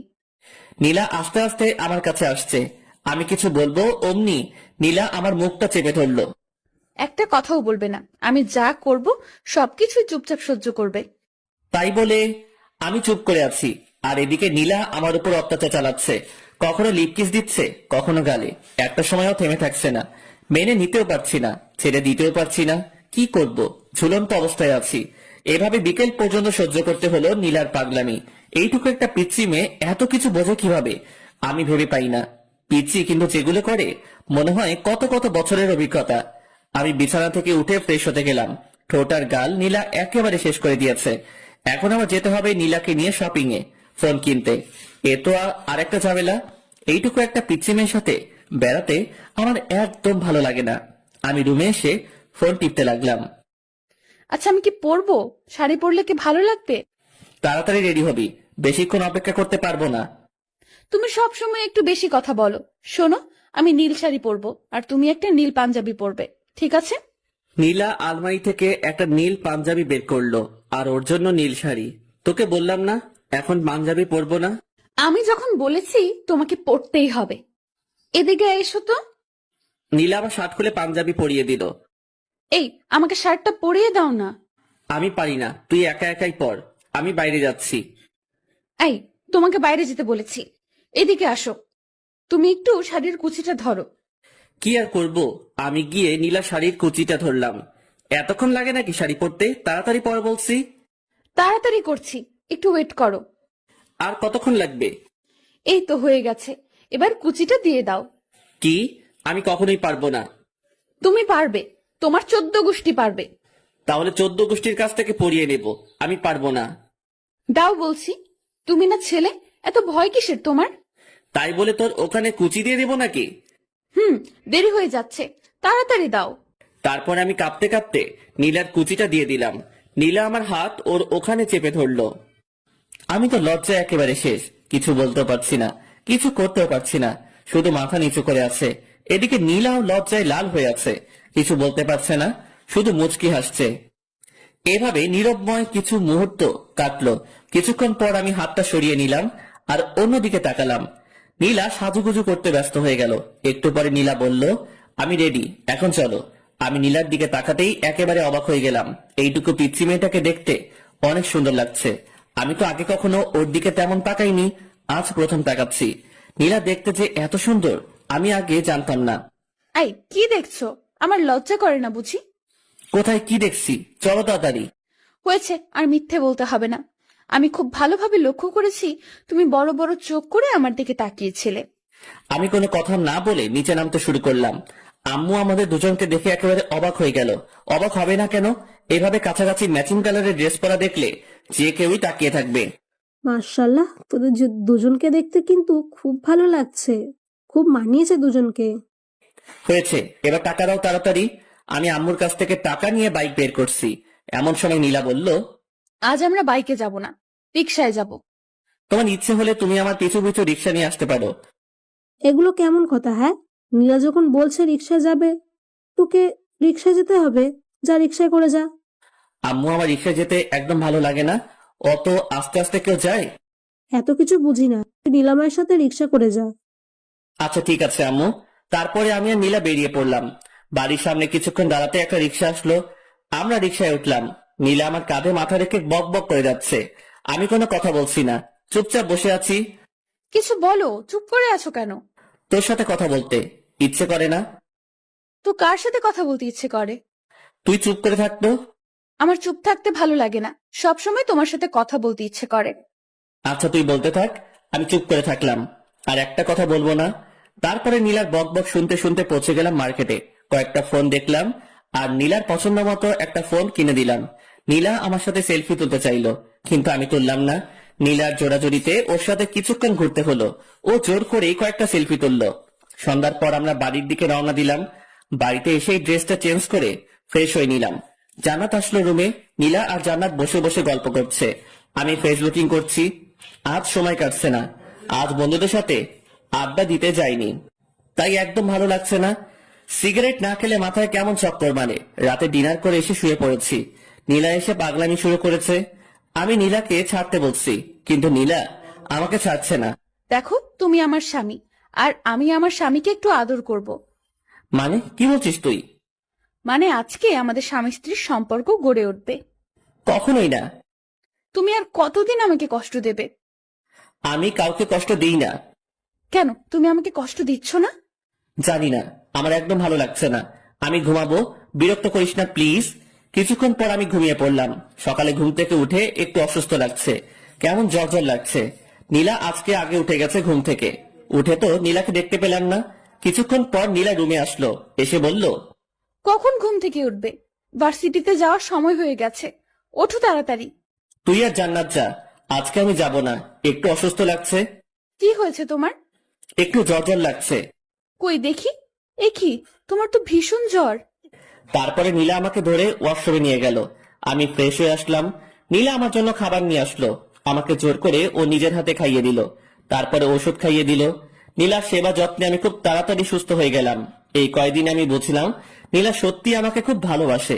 নীলাকেও আমার ভালো লাগতে শুরু করে। আমি ভাবছি নীলাকে আমি আপন করে নেব, আস্তে আস্তে ওকে আপন করে নেব। হুট করে যদি একবার চেঞ্জ হয়ে যায় তাহলে কেমন লাগবে? তার চেয়ে বরং আস্তে আস্তে নীলার কাছে যাই। অসুস্থ থাকায় 2 দিন থেকে ভার্সিটিতে যাওয়া হয়নি, বন্ধু বান্ধবের সাথে আড্ডা দেওয়া হয়নি।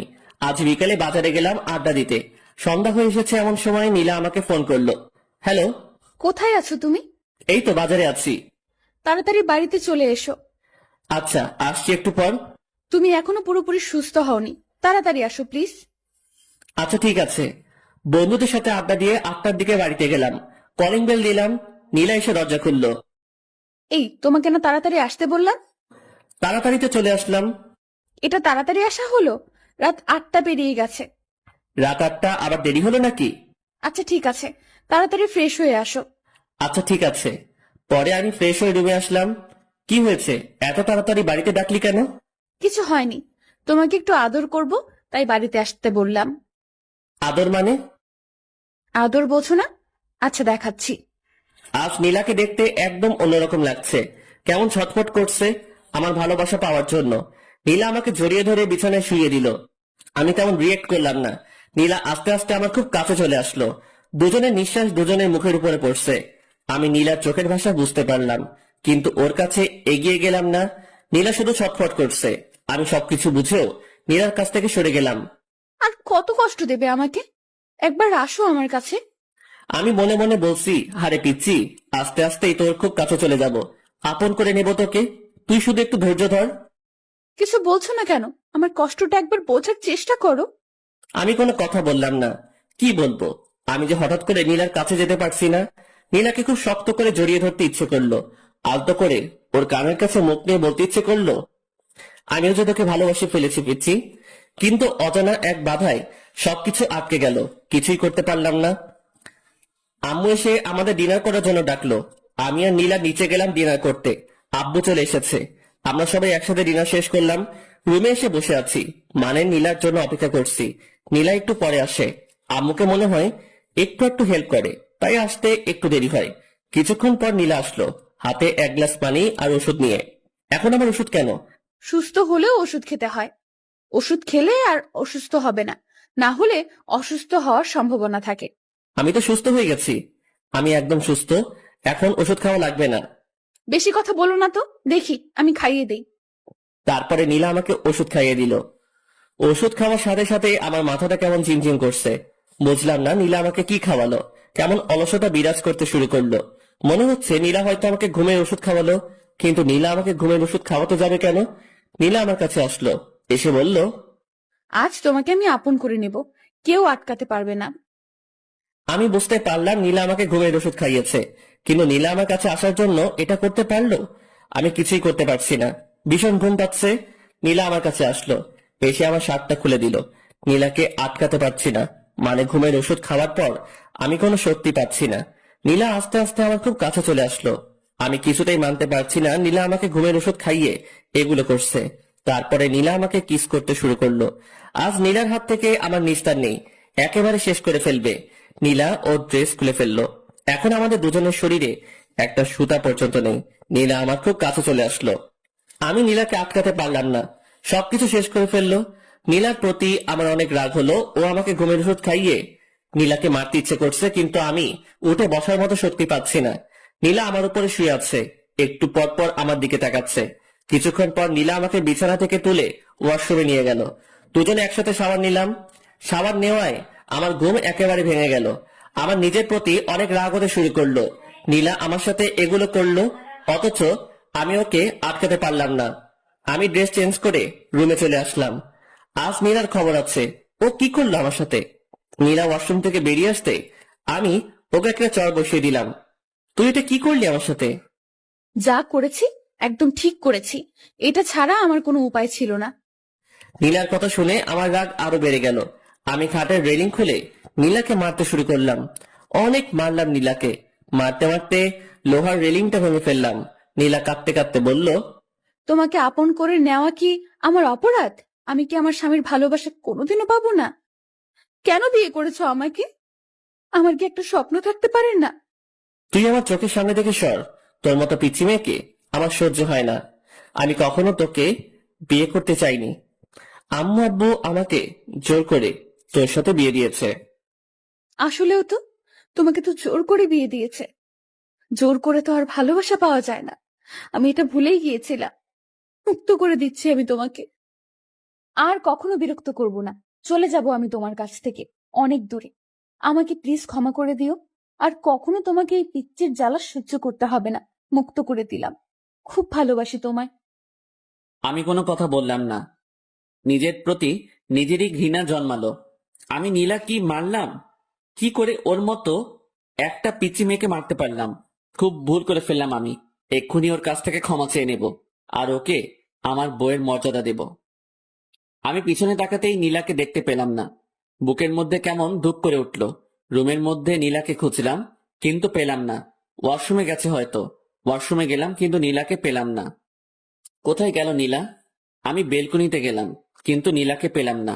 আমি নিচে গিয়ে নীলাকে ডাকতে লাগলাম। আমি সারা বাড়িতে খুঁজে নীলাকে পাচ্ছি না।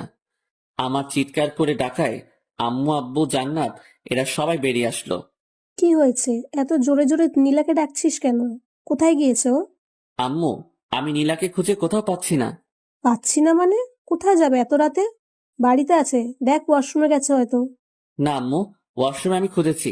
সারা বাড়িতে নীলাকে খুঁজতেছি, কিন্তু কোথাও পাচ্ছি না। কি বলছিস কি? কিছু হয়েছে তোদের মধ্যে? তারপর আমি সব ঘটনা খুলে বললাম। মানে নীলাকে বউয়ের অধিকার দেইনি, এসব কথা বললাম। তুই এটা কিভাবে করতে পারলি? যেখান থেকে পারিস তাড়াতাড়ি নীলাকে নিয়ে আয়। আনবো আম্মু, আমি নীলাকে খুঁজে আনবো। আমি নীলাকে কোথাও যেতে দেব না। তারপর আমি বাড়ি থেকে বেরিয়ে পড়লাম নীলাকে খুঁজতে। কোথায় খুঁজবো আমি নীলাকে? কোথায় গেল মেয়েটা? আশেপাশে অনেক খোঁজাখুঁজি করলাম, কিন্তু নীলাকে কোথাও পেলাম না। চোখ দিয়ে জল গড়িয়ে গড়িয়ে পড়ছে। নিজেকে ভীষণ অপরাধী মনে হচ্ছে। আমার কান্না কোনোভাবে থামছে না। আমি নীলাকে খুঁজতে খুঁজতে রাস্তার মাঝখানে চলে আসি। এমন সময় একটা মিনি ট্রাক এসে আমাকে ধাক্কা দেয়। 3 দিন পর আমার জ্ঞান ফেরায়। আমি নিজেকে হাসপাতালে আবিষ্কার করলাম। আশেপাশে লক্ষ্য করলাম, দেখলাম আম্মু চেয়ারে বসে আছে। আম্মু, আমি এখানে কেন? 3 দিন আগে একটা ট্রাকের সঙ্গে তুই অ্যাক্সিডেন্ট করেছিলি। আমার সবকিছু মনে পড়ে গেল। আমি উঠে বেরিয়ে যেতে লাগলাম। আম্মু আমাকে আটকালো। কোথায় যাচ্ছিস তুই? আম্মু, নীলাকে খুঁজে বের করতে হবে। নীলাকে সবাই খুঁজছে, তুই এখন অনেক অসুস্থ, তোকে এখন যাওয়া লাগবে না। না আম্মু, নীলাকে আমি খুঁজতে যাব। নীলার সাথে আমি খুব অন্যায় করেছি। ওকে যেখান থেকে হোক আমাকে খুঁজে বের করতেই হবে। আচ্ছা ঠিক আছে, আগে সুস্থ হয়ে নে, তারপর খুঁজিস। আর শোন, নীলা হয়তো বা অ্যাক্সিডেন্ট করেছে। অ্যাক্সিডেন্ট করেছে মানে?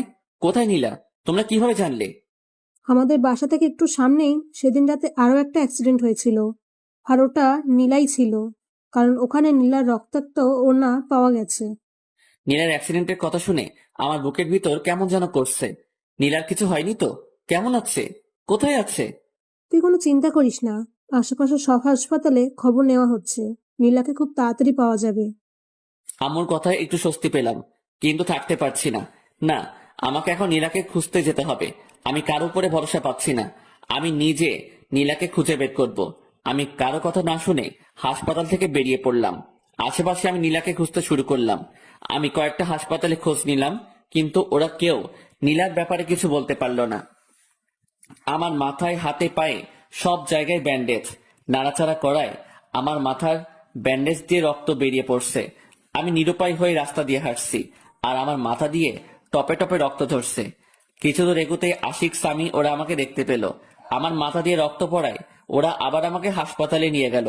ডাক্তার আমার মাথায় আবার ওষুধ লাগিয়ে ব্যান্ডেজ করে দিল। নীলার জন্য আমার ভীষণ কষ্ট হচ্ছে। কোথায় পাবো আমি নীলাকে? নীলাকে ছাড়া আমি আর এক মুহূর্ত থাকতে পারছি না। ডাক্তার আমাকে ঘুমের ইঞ্জেকশন দিয়ে ঘুমিয়ে রাখে। এভাবে 7টা দিন পেরিয়ে গেল। আমি এখন মোটামুটি সুস্থ। আজকে আমাকে হাসপাতাল থেকে বাড়িতে নিয়ে গেল। এই 7টা দিন আমার কিভাবে কেটেছে আমি বুঝতেই পারিনি। এখন আমি থাকতে পারছি না নীলাকে ছাড়া। আমার ভীষণ কষ্ট হচ্ছে। নীলাকে একটু দেখার আশায় আমি ছটফট করে বেড়াচ্ছি। এখন আমি নীলাকে খুঁজে বেড়াই। সকাল থেকে শুরু করে রাত পেরিয়ে যায়, আমি নীলাকে খুঁজি, কিন্তু কোথাও পাই না। শহরের আনাচে কানাচে প্রত্যেকটা কোনায় আমি নীলাকে খুঁজেছি, কিন্তু কোথাও পাইনি। ভাবছি ঢাকায় যাব, ওখানে গিয়ে নীলাকে খুঁজবো। আমি বাড়িতে জানিয়ে ঢাকা যাওয়ার উদ্দেশ্যে বের হলাম। রাজশাহী থেকে ঢাকাতে যেতে 6 ঘন্টার মতো সময় লাগে। নীলার কথা ভাবতে ভাবতে আর নীলাকে খোঁজার আশায় আমি ঢাকায় পৌঁছে গেলাম। ঢাকায় গিয়ে একটা হোটেলে রুম নিলাম। তারপর নীলাকে খুঁজতে শুরু করলাম। প্রথমে শহরের হাসপাতালগুলোতে নীলার খোঁজ করতে শুরু করলাম। সারাদিন নীলাকে খুঁজি, মাঝরাত পর্যন্ত খুঁজে বেড়াই। আবার হোটেলে ফিরে আসি গভীর রাতে। নীলাকে কোথাও খুঁজে পাই না। রাতে বাসায় ফিরে ঘুম আসে না। নীলার কথা ভাবতে ভাবতে সকাল হয়ে যায়। এইভাবে 1 মাসের মতো আমি নীলাকে খুঁজি, কিন্তু পাই না। 1 মাস নিয়মিত ঘুম না পাড়ায় আমি একটু অসুস্থ হয়ে পড়লাম। আমি বাড়িতে ফিরে আসলাম। সবার কাছে নিজেকে অপরাধী মনে হয়। আমি সত্যি বড় অপরাধী। আমি নীলার সাথে অনেক অপরাধ করেছি। চাচা চাচির সামনে নিজের মুখ দেখাবো কিভাবে? ওদের একমাত্র মেয়ে, ওরা কত কষ্ট আছে। আমার ভীষণ কষ্ট হয়।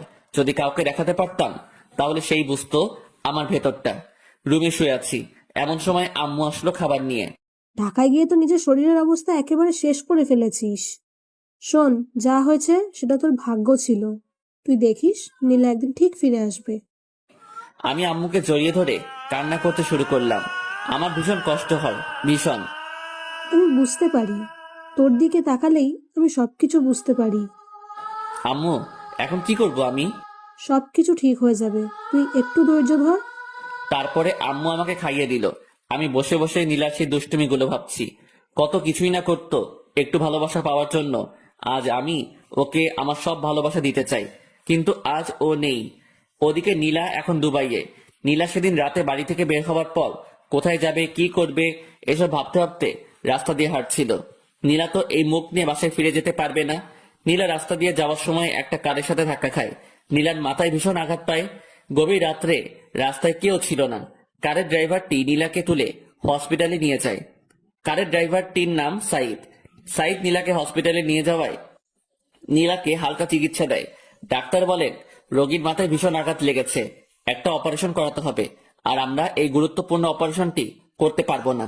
রোগীকে উন্নত চিকিৎসার জন্য ঢাকায় নিয়ে গেলে ভালো হয়, আর অপারেশনটা যত তাড়াতাড়ি হবে রোগীর জন্য ততই ভালো।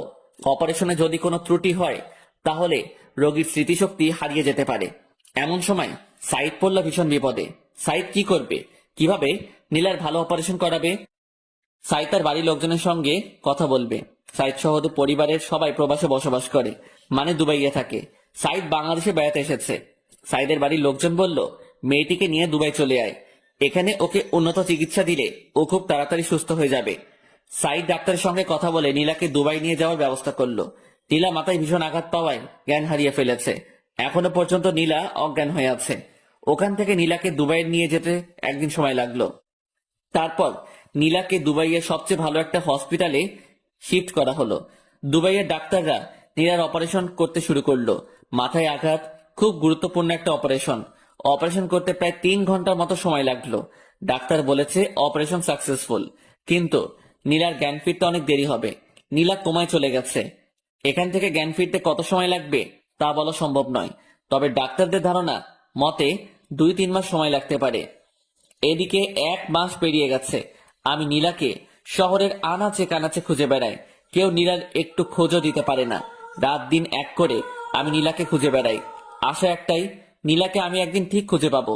আব্বু পুলিশকে জানিয়েছিল। পুলিশেরও নীলাকে অনেক খোঁজার ব্যবস্থা করেছে, কিন্তু তারাও ব্যর্থ।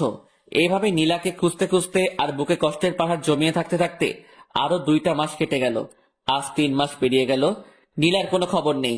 আমি এখনো নীলাকে খুঁজে বেড়াই। একদিন লাঞ্চ করছি, এমন সময় আম্মু বলল, দেখ, নীলাকে তো অনেক খুঁজলি, কোথাও পেলি না। ভাগ্যে থাকলে একদিন নীলা ঠিক ফিরে আসবে। তার চেয়ে বরং তুই আবার ভার্সিটিতে যা, ক্লাস কর, তোর সময় কেটে যাবে। আচ্ছা আম্মু, কালকে থেকে ভার্সিটিতে যাব। ওদিকে 3 মাস পর নীলার জ্ঞান ফিরল। ডাক্তাররা আগে থেকে বলেছিল যে আজকে বিকেল 3টা-4টার মধ্যে নীলার জ্ঞান ফেরার সম্ভাবনা রয়েছে। তাই সাইদ সহ ওর আব্বু আম্মু ওরা হসপিটালে এসে বসে থাকে নীলার জ্ঞান ফেরার আশায়। নীলার জ্ঞান ফিরে এসে দেখলো সে একটা হসপিটালে। আশেপাশে লক্ষ্য করতে দেখলো 3 জন বসে আছে। আমি এখানে কেন? আপনি এখন দুবাইয়ে আছেন। 3 মাস আগে আমার কারের সঙ্গে আপনার অ্যাক্সিডেন্ট হয়, আর আপনাকে উন্নত চিকিৎসার জন্য দুবাইয়ে আনা হয়। নীলার আস্তে আস্তে সবকিছু মনে পড়ে গেল। সাইদের মা নীলাকে উদ্দেশ্য করে বলল, কি নাম তোমার? আমার নাম নীলা।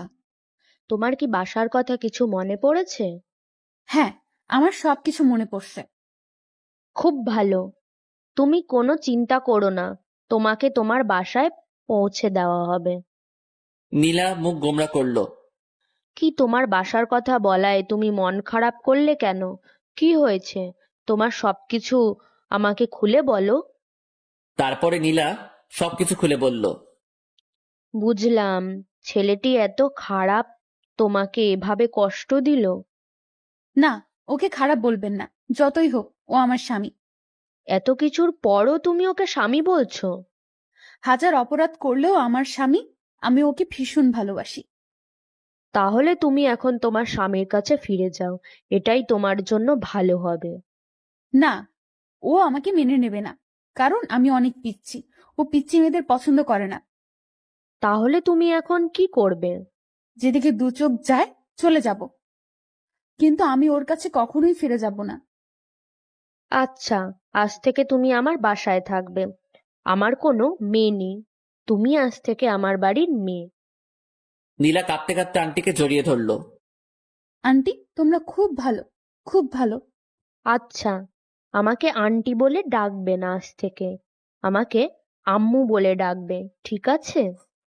ঠিক আছে আম্মু। আরো 7 দিন পর নীলা পুরোপুরি সুস্থ হওয়ায় নীলাকে সাইদের বাসায় নিয়ে যাওয়া হলো। নীলা এখন নতুন বাবা মা পেল। এদিকে আমি ভার্সিটিতে যাওয়া শুরু করেছি। ভার্সিটিতে গিয়ে নিয়মিত ক্লাস করি। নীলার স্মৃতি আঁকড়ে আজও নীলাকে খুঁজে বেড়াই। নীলা সেই রক্তমাখা ওড়নাটা এখনো আমার কাছে আছে। ওড়নাটা সব সময় আমার কাছে রাখি। সেই রক্তমাখা ওড়না, এখন তার রক্ত নেই, সাদা ওড়না, লাল লাল সব দাগ আছে। সাইদের বাবার একটা নিজস্ব কোম্পানি আছে। নীলা সবসময় বাড়িতে বসে থাকে, তাই নীলা ওর নতুন আম্মুকে অনেক বুঝিয়ে ওদের কোম্পানিতে যায়। ওখানে নীলাকে সবাই ম্যাডাম বলে সম্মান দেয়। নীলার এগুলো শুনতে খুব ভালো লাগে, তাই নীলা নিয়মিত অফিসে গিয়ে বসে থাকে। বসে বসে অফিসে বিভিন্ন কাগজপত্র সিরিয়াল করে। এইভাবে চলতে থাকে আমার এবং নীলার দুই দিকের দুই পৃথিবী। নীলার একদিন হঠাৎ খুব বমি হয় আর সে মাথা ঘুরে পড়ে যায়। ডাক্তার নীলাকে চেক আপ করে বলে নীলা প্রেগনেন্ট। সেদিন রাতে আমাদের মিলন হয়, যার ফলে নীলা আজ প্রেগনেন্ট। নীলার বাচ্চাটিকে নষ্ট করে ফেলতে বলি, কিন্তু নীলা রাজি হয় না। নীলা মনে মনে ভীষণ খুশি। নীলা প্রেগনেন্ট এটা শুনে নীলা খুশি। মেয়েরা প্রেগনেন্টের কথা শুনলে এমনিতে অনেক খুশি হয়। নীলার আম্মু নীলাকে অনেক সেবা যত্ন করে। এদিকে আমার অনার্স 2য় বর্ষের পরীক্ষা শুরু হয়ে যায়। আমি ঠিক মতো পরীক্ষা দেই। পরীক্ষা শেষ হতে 2 মাসের মতো সময় লাগলো। দেখতে দেখতে আরো 4টা মাস কেটে গেল। আমি এখন অনার্স 3য় বর্ষে উঠে গেছি। সময় আমার কিছুতেই কাটে না। নীলার স্মৃতি আঁকড়ে এখনো বেঁচে আছি। ওদিকে নীলা প্রেগনেন্ট প্রায় 10 মাস হয়ে এসেছে। নীলাকে একটা হসপিটালে ভর্তি করানো হয়েছে। নীলা মা হতে চলেছে। নীলার মধ্যে এক অন্যরকম খুশি বিরাজ করছে। ডাক্তারের পরামর্শ অনুযায়ী দুপুরের দিকে নীলা সার্জারি করা হয়। আলহামদুলিল্লাহ, পুত্র সন্তান, মা ছেলে দুজনেই সুস্থ আছে। নীলা তার বাচ্চাকে পেয়ে অনেক খুশি। এদিকে আমি আজকে ভার্সিটিতে যাইনি। মনের মধ্যে কেমন যেন করছে। আসলে রক্তের টান থাকলে যেটা হয়, আজকে খুব খুব শুধু নীলার কথা মনে পড়ছে। এভাবে চলতে চলতে আরো 3টা বছর কেটে যায়। আমার বিসিএস কমপ্লিট। আম্মু আব্বু আমাকে কোনো চাকরি বাকরি করতে দেয়নি। নিজেদের ব্যবসা সামলাতে হবে। নীলার কথা সবাই ভুলে গেছে, মানে সবাই মেনে নিয়েছে যে নীলা মারা গেছে। আম্মু আব্বু আমাকে আবার বিয়ে দিতে চেয়েছে, কিন্তু আমি বিয়ে করিনি। আসলে বিয়ে করার কোনো ইচ্ছাই নেই। নীলার স্মৃতি আঁকড়ে ধরে বেঁচে আছি, যদিও কাউকে বুঝতেই দেই না যে আমি আজও নীলাকে ভালোবাসি। এখন আমি অফিসে যাই। আব্বুর ব্যবসা সামলাই। আমাদের একটা ছোটখাটো কোম্পানি আছে, আব্বু এবং তার বন্ধু মিলে কোম্পানিটা চালায়। আমিও অফিসে গিয়ে অফিসে আর কিছু কাজ করি। রাতে ডিনার করছি, এমন সময় আম্মু বলল, তোর আবার বিয়ে দেবো, তোর জন্য মেয়ে খুঁজছি। দেখো আম্মু, এর আগে তোমাদের ইচ্ছায় বিয়ে করেছিলাম, এখন প্লিজ একটা রিকোয়েস্ট করছি, আমাকে আর বিয়ের কথা বলো না। আমি আর জীবনেও বিয়ে করব না। আমরা না এখন বুড়ো হয়ে যাচ্ছি, আমাদের কি নাতি নাতনির মুখ দেখার ইচ্ছে নেই? নাতি নাতনির মুখ দেখার ইচ্ছা থাকলে তোমাদের মেয়েকে বিয়ে দাও, আমাকে কখনো বিয়ের কথা বলবেন না। আর কেউ কোনো কথা বলল না। আমি ডিনার শেষ করে রুমে গিয়ে শুয়ে পড়লাম। ওদিকে দুবাইয়ে নীলা কাটাচ্ছে অপূর্ণ এক জীবন। মানে নীলার ছেলে আছে কিন্তু স্বামী নেই। নীলার ছেলের নাম রেখেছে জিসান, ওর বয়স এখন 3 বছর। নীলাও এখন আমার কাছে ফিরে আসতে চায়, কিন্তু ভয় একটাই, আমি যদি নীলাকে মেনে না নেই। নীলা নিজের মা বাবাকে ছেড়ে চলে গেছে শুধু আমার জন্য।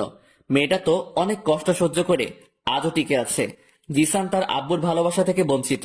নীলা জিসানকে বুঝতে দেয় না যে তার আব্বু নেই। জিসান ওর আব্বুর কথা জিজ্ঞাসা করলে নীলা বলে, আমি তোর আব্বু, আমি তোর আম্মু। সাইদদের দুবাইয়ের কোম্পানির সাথে আমাদের কোম্পানির একটা ডিল হয়, 2 কোম্পানি থেকে একটা মিটিং করার সিদ্ধান্ত হয়, আর মিটিংটা আমাদের দেশে হবে এটা নির্ধারণ করা হয়। সাইদ গিয়ে নীলাকে বলে, বাংলাদেশের একটা কোম্পানির সঙ্গে আমাদের একটা মিটিং আছে, আমরা বাংলাদেশে যাব। তুমি আমাদের সাথে যাবে? না, আমি বাংলাদেশে যাব না। বাংলাদেশেই তো যাচ্ছি, তোমাদের বাড়িতে তো না। আমরা গিয়ে ওখানে একটা মিটিং করব আর ওখানে 1 মাস থাকবো। ভাবছি আব্বু আম্মু ওদেরকে নিয়ে যাব, তাই বলছি তুমিও আমাদের সাথে চলো। হ্যাঁ নীলা, তুমিও আমাদের সাথে যাবে, আমরা বাংলাদেশ থেকে ঘুরে আসি। আচ্ছা, তোমরা যখন বলছো তাহলে যাব। আচ্ছা ঠিক আছে, সামনের ফ্রাইডেতে আমাদের ফ্লাইট। তারপর শুক্রবারের ফ্লাইটে নীলা, জিসান, সাইদ, সাইদের আম্মু আব্বু সহ অফিসের কিছু লোকজন, ওরা সবাই বাংলাদেশে চলে আসে। ওরা এসে একটা হোটেলে বুকিং হয়, আর মিটিংটা হবে আমাদের কোম্পানিতে।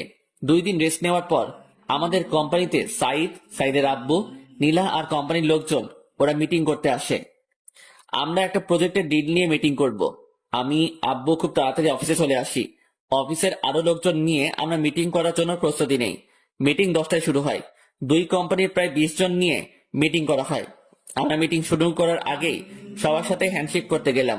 সবার সাথে হ্যান্ডশেক করছি আর নিজেদের নাম বলছি। সাইদের সঙ্গে হ্যান্ডশেক করতে গেলাম, ইমন ইসলাম। সাইদ হাত বাড়িয়ে বলল, সাইদ চৌধুরী। তারপরে পাশে হ্যান্ডশেক করতে গেলাম, একটা মেয়ে হাত বাড়িয়ে বলল, নীলা চৌধুরী। আমি নীলার মুখের দিকে তাকিয়ে থাকলাম। নিজের চোখ দিয়ে কি দেখছি বিশ্বাস করতে পারছি না। আমার চোখের সামনে নীলা দাঁড়িয়ে আছে, মুখ দিয়ে কোনো কথা বের হচ্ছে না, গলা শুকিয়ে আসছে। আমি কোন রকম হ্যান্ডশেক করে আমার নাম বলে বসে পড়লাম। কিছুই বুঝতে পারছি না। আজ প্রায় 4 বছর পর নীলা আমার চোখের সামনে। আমি নীলার দিকে তাকাচ্ছি, কিন্তু নীলা আমার দিকে একবারও তাকাচ্ছে না। নীলার আগে যার সাথে হ্যান্ডশেক করলাম উনি বলল ওনার নাম সাইদ চৌধুরী, আর নীলা বলল ওর নাম নীলা চৌধুরী। কি আজব, নীলার মনে হয় ওনার সাথে বিয়ে হয়েছে। যাক, তাও খুশি হলাম। নীলা তো বিয়ে করে সুখে আছে, আজ আমি অনেক খুশি। তারপরে মিটিং এর দিকে মনোযোগ দিলাম। মন কিছুতেই বসছে না। আজকের মতো মিটিং শেষ হলো, কিন্তু সম্পূর্ণ ডিল নিয়ে আলোচনা করা হলো না, তাই কালকে আবার মিটিং করা হবে। আমি বাড়িতে গিয়ে সরাসরি রুমে চলে গেলাম। চোখ দিয়ে খুব জল ঝরছে। আজ আমি অনেক খুশি। আজ নীলাকে দেখলাম, তাও তো নীলা সুখে আছে, এটা দেখেই অনেক ভালো লাগছে। পরের দিন আমি খুব তাড়াতাড়ি অফিসে চলে গেলাম। এমন সময় সাইদের একটা ফোন আসলো। সাইদ একটু সাইডে গিয়ে ফোনটা রিসিভ করলো। নীলা আমাকে উদ্দেশ্য করে বলল, কেমন আছেন মিস্টার রিমন? হ্যাঁ ভালো আছি, আপনি? আমিও খুব ভালো আছি। তা আপনার বড় ওয়াইফ কেমন আছে? মানে? না, আপনার তো পিচ্চি পছন্দ হয় না, তাই বলছি আপনার বড় ওয়াইফ কেমন আছে? আমার কোনো বড় ওয়াইফ নেই। কেন এখনো বিয়ে করেন নাই? না, কারো অপেক্ষায় ছিলাম। সত্যি বলছেন? হ্যাঁ, কিন্তু এখন আর নেই। এখন সে তার স্বামী সন্তান নিয়ে খুব সুখে আছে, তাই। একদম তাই। তারপর আমি জিসানের সঙ্গে কিছুক্ষণ কথা বললাম। মিটিং এর সময় হয়ে গেছে, তাই জিসানকে নামিয়ে দিয়ে আমরা মিটিং করতে গেলাম। জিসানকে নীলা ওর ফোন দিয়ে পাশের একটা রুমে বসিয়ে দিল। জিসান সম্ভবত ফোনে গেম খেলছে। আমরা সবাই মিটিং করতে বসলাম। প্রজেক্ট নিয়ে বিভিন্ন আলাপ আলোচনা করলাম। মিটিং করা শেষে সাইদের কোম্পানির সঙ্গে আমাদের কোম্পানির খুব ভালো একটা বন্ধুত্ব হয়ে গেল। আমরা মিটিং শেষ করে সবাই একসাথে লাঞ্চ করলাম। শেষবারের মতো নীলার দিকে একবার তাকালাম। নীলা হয়তো আবার চলে যাবে দুবাইয়ে, তাই শেষবারের মতো আমি নীলার মুখের দিকে তাকিয়ে আছি। হঠাৎ নীলাও আমার দিকে তাকালো। আমি নীলার দিক থেকে চোখ সরিয়ে নিলাম। লাঞ্চ শেষে একটু রেস্ট নিয়ে ওরা সবাই চলে যেতে লাগলো। আমরা ওদেরকে একটু এগিয়ে দিতে গেলাম। হঠাৎ জিসান এসে আমার পা জড়িয়ে ধরলো। আমি জিসানকে কোলে তুলে নিলাম। একটু আদর করে জিসানকে নামিয়ে দিলাম। ওরা গিয়ে গাড়িতে উঠলো। নীলা গাড়ির গ্লাস খুলে আমার দিকে তাকালো। দেখলাম নীলার চোখ দিয়ে জল পড়ছে। আমার সাথে অনেকদিন পর দেখা হলো, তাই হয়তোবা কাঁদছে। এটা খানিকের কষ্ট, একটু পর আবার ঠিক হয়ে যাবে। আমিও গাড়ি ড্রাইভ করে বাড়িতে চলে আসলাম। বাড়িতে এসে শাওয়ার নিলাম। রুমে বসে শুধু অফিসের কথাই ভাবছি। জিসানের মায়ায় পড়ে গেছি। জিসানকে আমার খুব আপন আপন লাগছে। ওদিকে নীলা হোটেলে গিয়ে ভীষণ কান্না শুরু করেছে। নীলার আম্মু নীলার সাথে কথা বলে কিছু জানার চেষ্টা করছে, কিন্তু নীলা কিছু বলছে না, শুধু কেঁদে চলেছে। অনেক চেষ্টা করে নীলার আম্মু জানতে পারলো যে আজকে আমার সাথে নীলার দেখা হয়েছিল। কাঁদছো কেন তুমি? আম্মু, ইমন ভালো নেই। তুমি কিভাবে জানলে ও ভালো নেই? ওর সাথে কথা বলেছি, ও এখনো বিয়ে করে নাই, এখনো আমার অপেক্ষায় আছে। কি বলছো কি? তুমি তো বলেছিলে ও তোমাকে সহ্য করতে পারতো না, তাহলে এখনো তোমার জন্য অপেক্ষা কেন করছে? আমি কিছু জানি না আম্মু, আমার এখন ভীষণ কষ্ট হচ্ছে। তুমি একদম কষ্ট পেও না। তোমার স্বামী যখন তোমার জন্য এখনো অপেক্ষা করে আছে, তাহলে তোমার ওর কাছে ফিরে যাওয়া উচিত। কিন্তু আমি কিভাবে ওর কাছে ফিরে যাব? তুমি কোনো চিন্তা করো না, আমরা সব ব্যবস্থা করব। এদিকে আমি শুধু বারবার নীলা আর জিসানের কথা ভেবে চলেছি। নীলা এখন বড় হয়ে গেছে।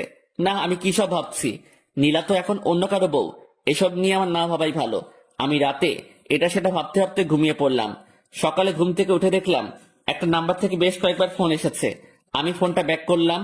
ফোনটা রিসিভ করতে ওপাশ থেকে বলল, হ্যালো মিস্টার ইমন, আমি সাইদ চৌধুরী। ও আচ্ছা, কি খবর? আপনার সাথে কিছু কথা আছে, দেখা করতে পারবেন? হ্যাঁ অবশ্যই, কোথায় আসবো? আমি একটা জায়গা টেক্সট করে দিচ্ছি, ওখানে চলে আসুন। আচ্ছা ঠিক আছে। তারপর আমি ফ্রেশ হয়ে ব্রেকফাস্ট করে চলে গেলাম টেক্সট করা জায়গায়। গিয়ে দেখলাম সাইদ চৌধুরী বসে আছে। আরে মিস্টার ইমন, আসুন, এখানে বসুন। জি ধন্যবাদ। তা আপনার দিনকাল কেমন কাটছে? হ্যাঁ ভালো কাটছে। আপনি তো অনেক লাকি। বুঝলাম না আপনার কথা। না, আপনি খুব ভালো একটা বউ পেয়েছেন, তাই বললাম আপনি খুব লাকি। সাইদ হাসতে হাসতে বলল, আরে ভাই, আমি তো এখনো বিয়েই করি নাই। মানে কি বলছেন আপনি? তারপরে সাইদ আমাকে সব ঘটনা খুলে বলল। আমার চোখ দিয়ে জল পড়তে শুরু করলো। আরে এখন কাঁদছেন কেন? এখন সবকিছু ঠিক হয়ে যাবে। এই নীলা, এদিকে আসো। তারপরে নীলা, জিসান ওদের সাথে আরো দুজন আসলো। ওরা মনে হয় সাইদের মা বাবা। জিসান এসে আমার পা জড়িয়ে ধরলো আর বলল, তুমি আমার আব্বু। আম্মু আমাকে সবকিছু বলেছে। তুমি খুব পচা। তুমি আমাকে ছেড়ে অনেক দূরে ছিলে। আমি জিসানকে কোলে নিয়ে কয়েকটা চুমু খেলাম। হ্যাঁ রে, তোর আব্বু অনেক পচা। তোকে একটু আদর ভালোবাসা দেয়নি? আব্বু, তুমি আমাকে ছেড়ে কোথাও যাবা না তো? না রে, আমি তোকে ছেড়ে আর কখনো কোথাও যাব না। সত্যি বলছো তো আব্বু? হ্যাঁ সত্যি বলছি, আমি তোকে ছেড়ে আর কখনো কোথাও যাব না। এই যে মিস্টার ইমন, এখন আপনার বউ আর ছেলেকে নিয়ে আপনি বাসায় যান। আমরা কয়েকদিন পর আপনার বাসায় আসছি। কয়েকদিন পর কেন? আপনারা সবাই এখনই আমাদের সাথে চলুন। আচ্ছা আপনি যান, আমরা কয়েকদিন পরে আসি, ঠিক আছে? আচ্ছা ঠিক আছে। তারপরে সাইদের মা বাবার কাছ থেকে বিদায় নিয়ে আমি, নীলা আর জিসান বেরিয়ে পড়লাম। আমি গাড়ি ড্রাইভ করছি। পাশের সিটে নীলা বসেছে। আমাদের মাঝখানে জিসান আছে। নীলা এখন আমার সাথে কথা বলছে না। আমি নীলার দিকে তাকাচ্ছি, কিন্তু কোনো কথা বলছি না। জিসানের সাথে সাথে একটার পর একটা কথা বলে যাচ্ছে। কিছুক্ষণ পর আমরা বাড়িতে পৌঁছে গেলাম। কলিং বেল দিলাম। আম্মু এসে দরজা খুলে দিল। নীলা এবং আম্মু দুজন দুজনের দিকে তাকিয়ে আছে। কেউ কোনো কথা বলছে না। নীলা সরাসরি গিয়ে আম্মুর পা জড়িয়ে ধরলো আর বলল, আম্মু, তুমি আমাকে ক্ষমা করে দাও। আম্মু কিছু বলছে না, কথা বলার ভাষা হারিয়ে ফেলেছে। আম্মু এবং নীলা দুজনেই কান্না করে চলেছে। একটু পর জান্নাত আর আব্বু আসলো। নীলা আব্বুর পা জড়িয়ে কান্না করতে লাগলো। তারপরে নীলা সবকিছু খুলে বলল, এতদিন কোথায় ছিল, কি করছিল। তারপরে জিসানকে নিয়ে সবাই মাতামাতি শুরু করে দিল। একবার আম্মুর কোলে, একবার আব্বুর কোলে, একবার জান্নাত নিয়ে টানাটানি করছে। কখন কোন দিকে যাচ্ছে কিছুই বোঝা যাচ্ছে না। তারপরে আব্বু চাচা আর চাচিকে ফোন দিয়ে আসতে বলল। আব্বু বলল সারপ্রাইজ আছে। ইমন, তুই নীলাকে নিয়ে উপরে যা, আর দাদু ভাই আমার কাছে থাকবে। তারপরে আমি আর নীলা ওপরে গেলাম। উপরে গিয়ে আমি নীলাকে জড়িয়ে ধরলাম। এই পিচ্ছি, তুই এতদিন আমাকে ছেড়ে কিভাবে থাকতে পারলি? এই শোনো, এখন আমি আর পিচ্ছি নেই, আমি এখন অনেক বড় হয়ে গেছি। তাই তো দেখছি, তুই অনেক বড় হয়ে গেছিস। শোনো, এখন আর তুই করে বলবে না, এখন থেকে আমাকে তুমি করে বলবে, ঠিক আছে? আচ্ছা ঠিক আছে। জানো তোমাকে ছাড়া থাকতে আমার কত কষ্ট হয়েছে। হ্যাঁ, বুঝতে পেরেছি। তুমি আমার সাথে যে সেদিন রাতে ওভাবে ওইসব না করলে এসব কিছুই হতো না। আমিও তোমাকে ভালোবেসে ফেলেছিলাম, আস্তে আস্তে তোমাকে মেনে নিতাম। সেটা বুঝতে পেরেছি, তুমি এতদিন আমার জন্য অপেক্ষা করছো। তুমি অনেক কষ্ট সহ্য করেছো। তুমিও তো আমার জন্য অনেক কষ্ট সহ্য করেছো। হঠাৎ জিসান এসে আব্বু বলে ডাক দিল। কি হয়েছে আব্বু? তুমি আমার আম্মুকে জড়িয়ে ধরে কি করছিলে? কই, কখন জড়িয়ে ধরলাম? না, আমি দেখেছি। না, তোমার আম্মু পড়ে যাচ্ছিল তাই তোমার আম্মুকে ধরেছি। ও, তাহলে ঠিক আছে। তারপর আমি জিসানকে কোলে নিয়ে গল্প করতে শুরু করলাম।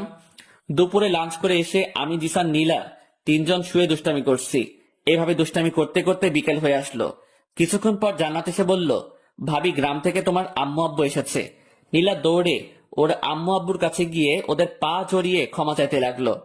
নীলাকে পেয়ে ওর আম্মু আব্বু ভীষণ খুশি। আর খুশি হবে না কেন, একমাত্র মেয়ে বলে কথা। প্রত্যেকটা মা বাবা তার মেয়েকে খুব ভালোবাসে। তারপরে আমরা সবাই গল্প করতে করতে রাত হয়ে আসলো। রাতে সবাই একসাথে ডিনার করে নিলাম। রাতে আমি, নীলা আর জিসান রুমে বসে আছি। এমন সময় জান্নাত আসলো। জিসান, আজকে তুমি আমার সাথে থাকবে। কেন আন্টি?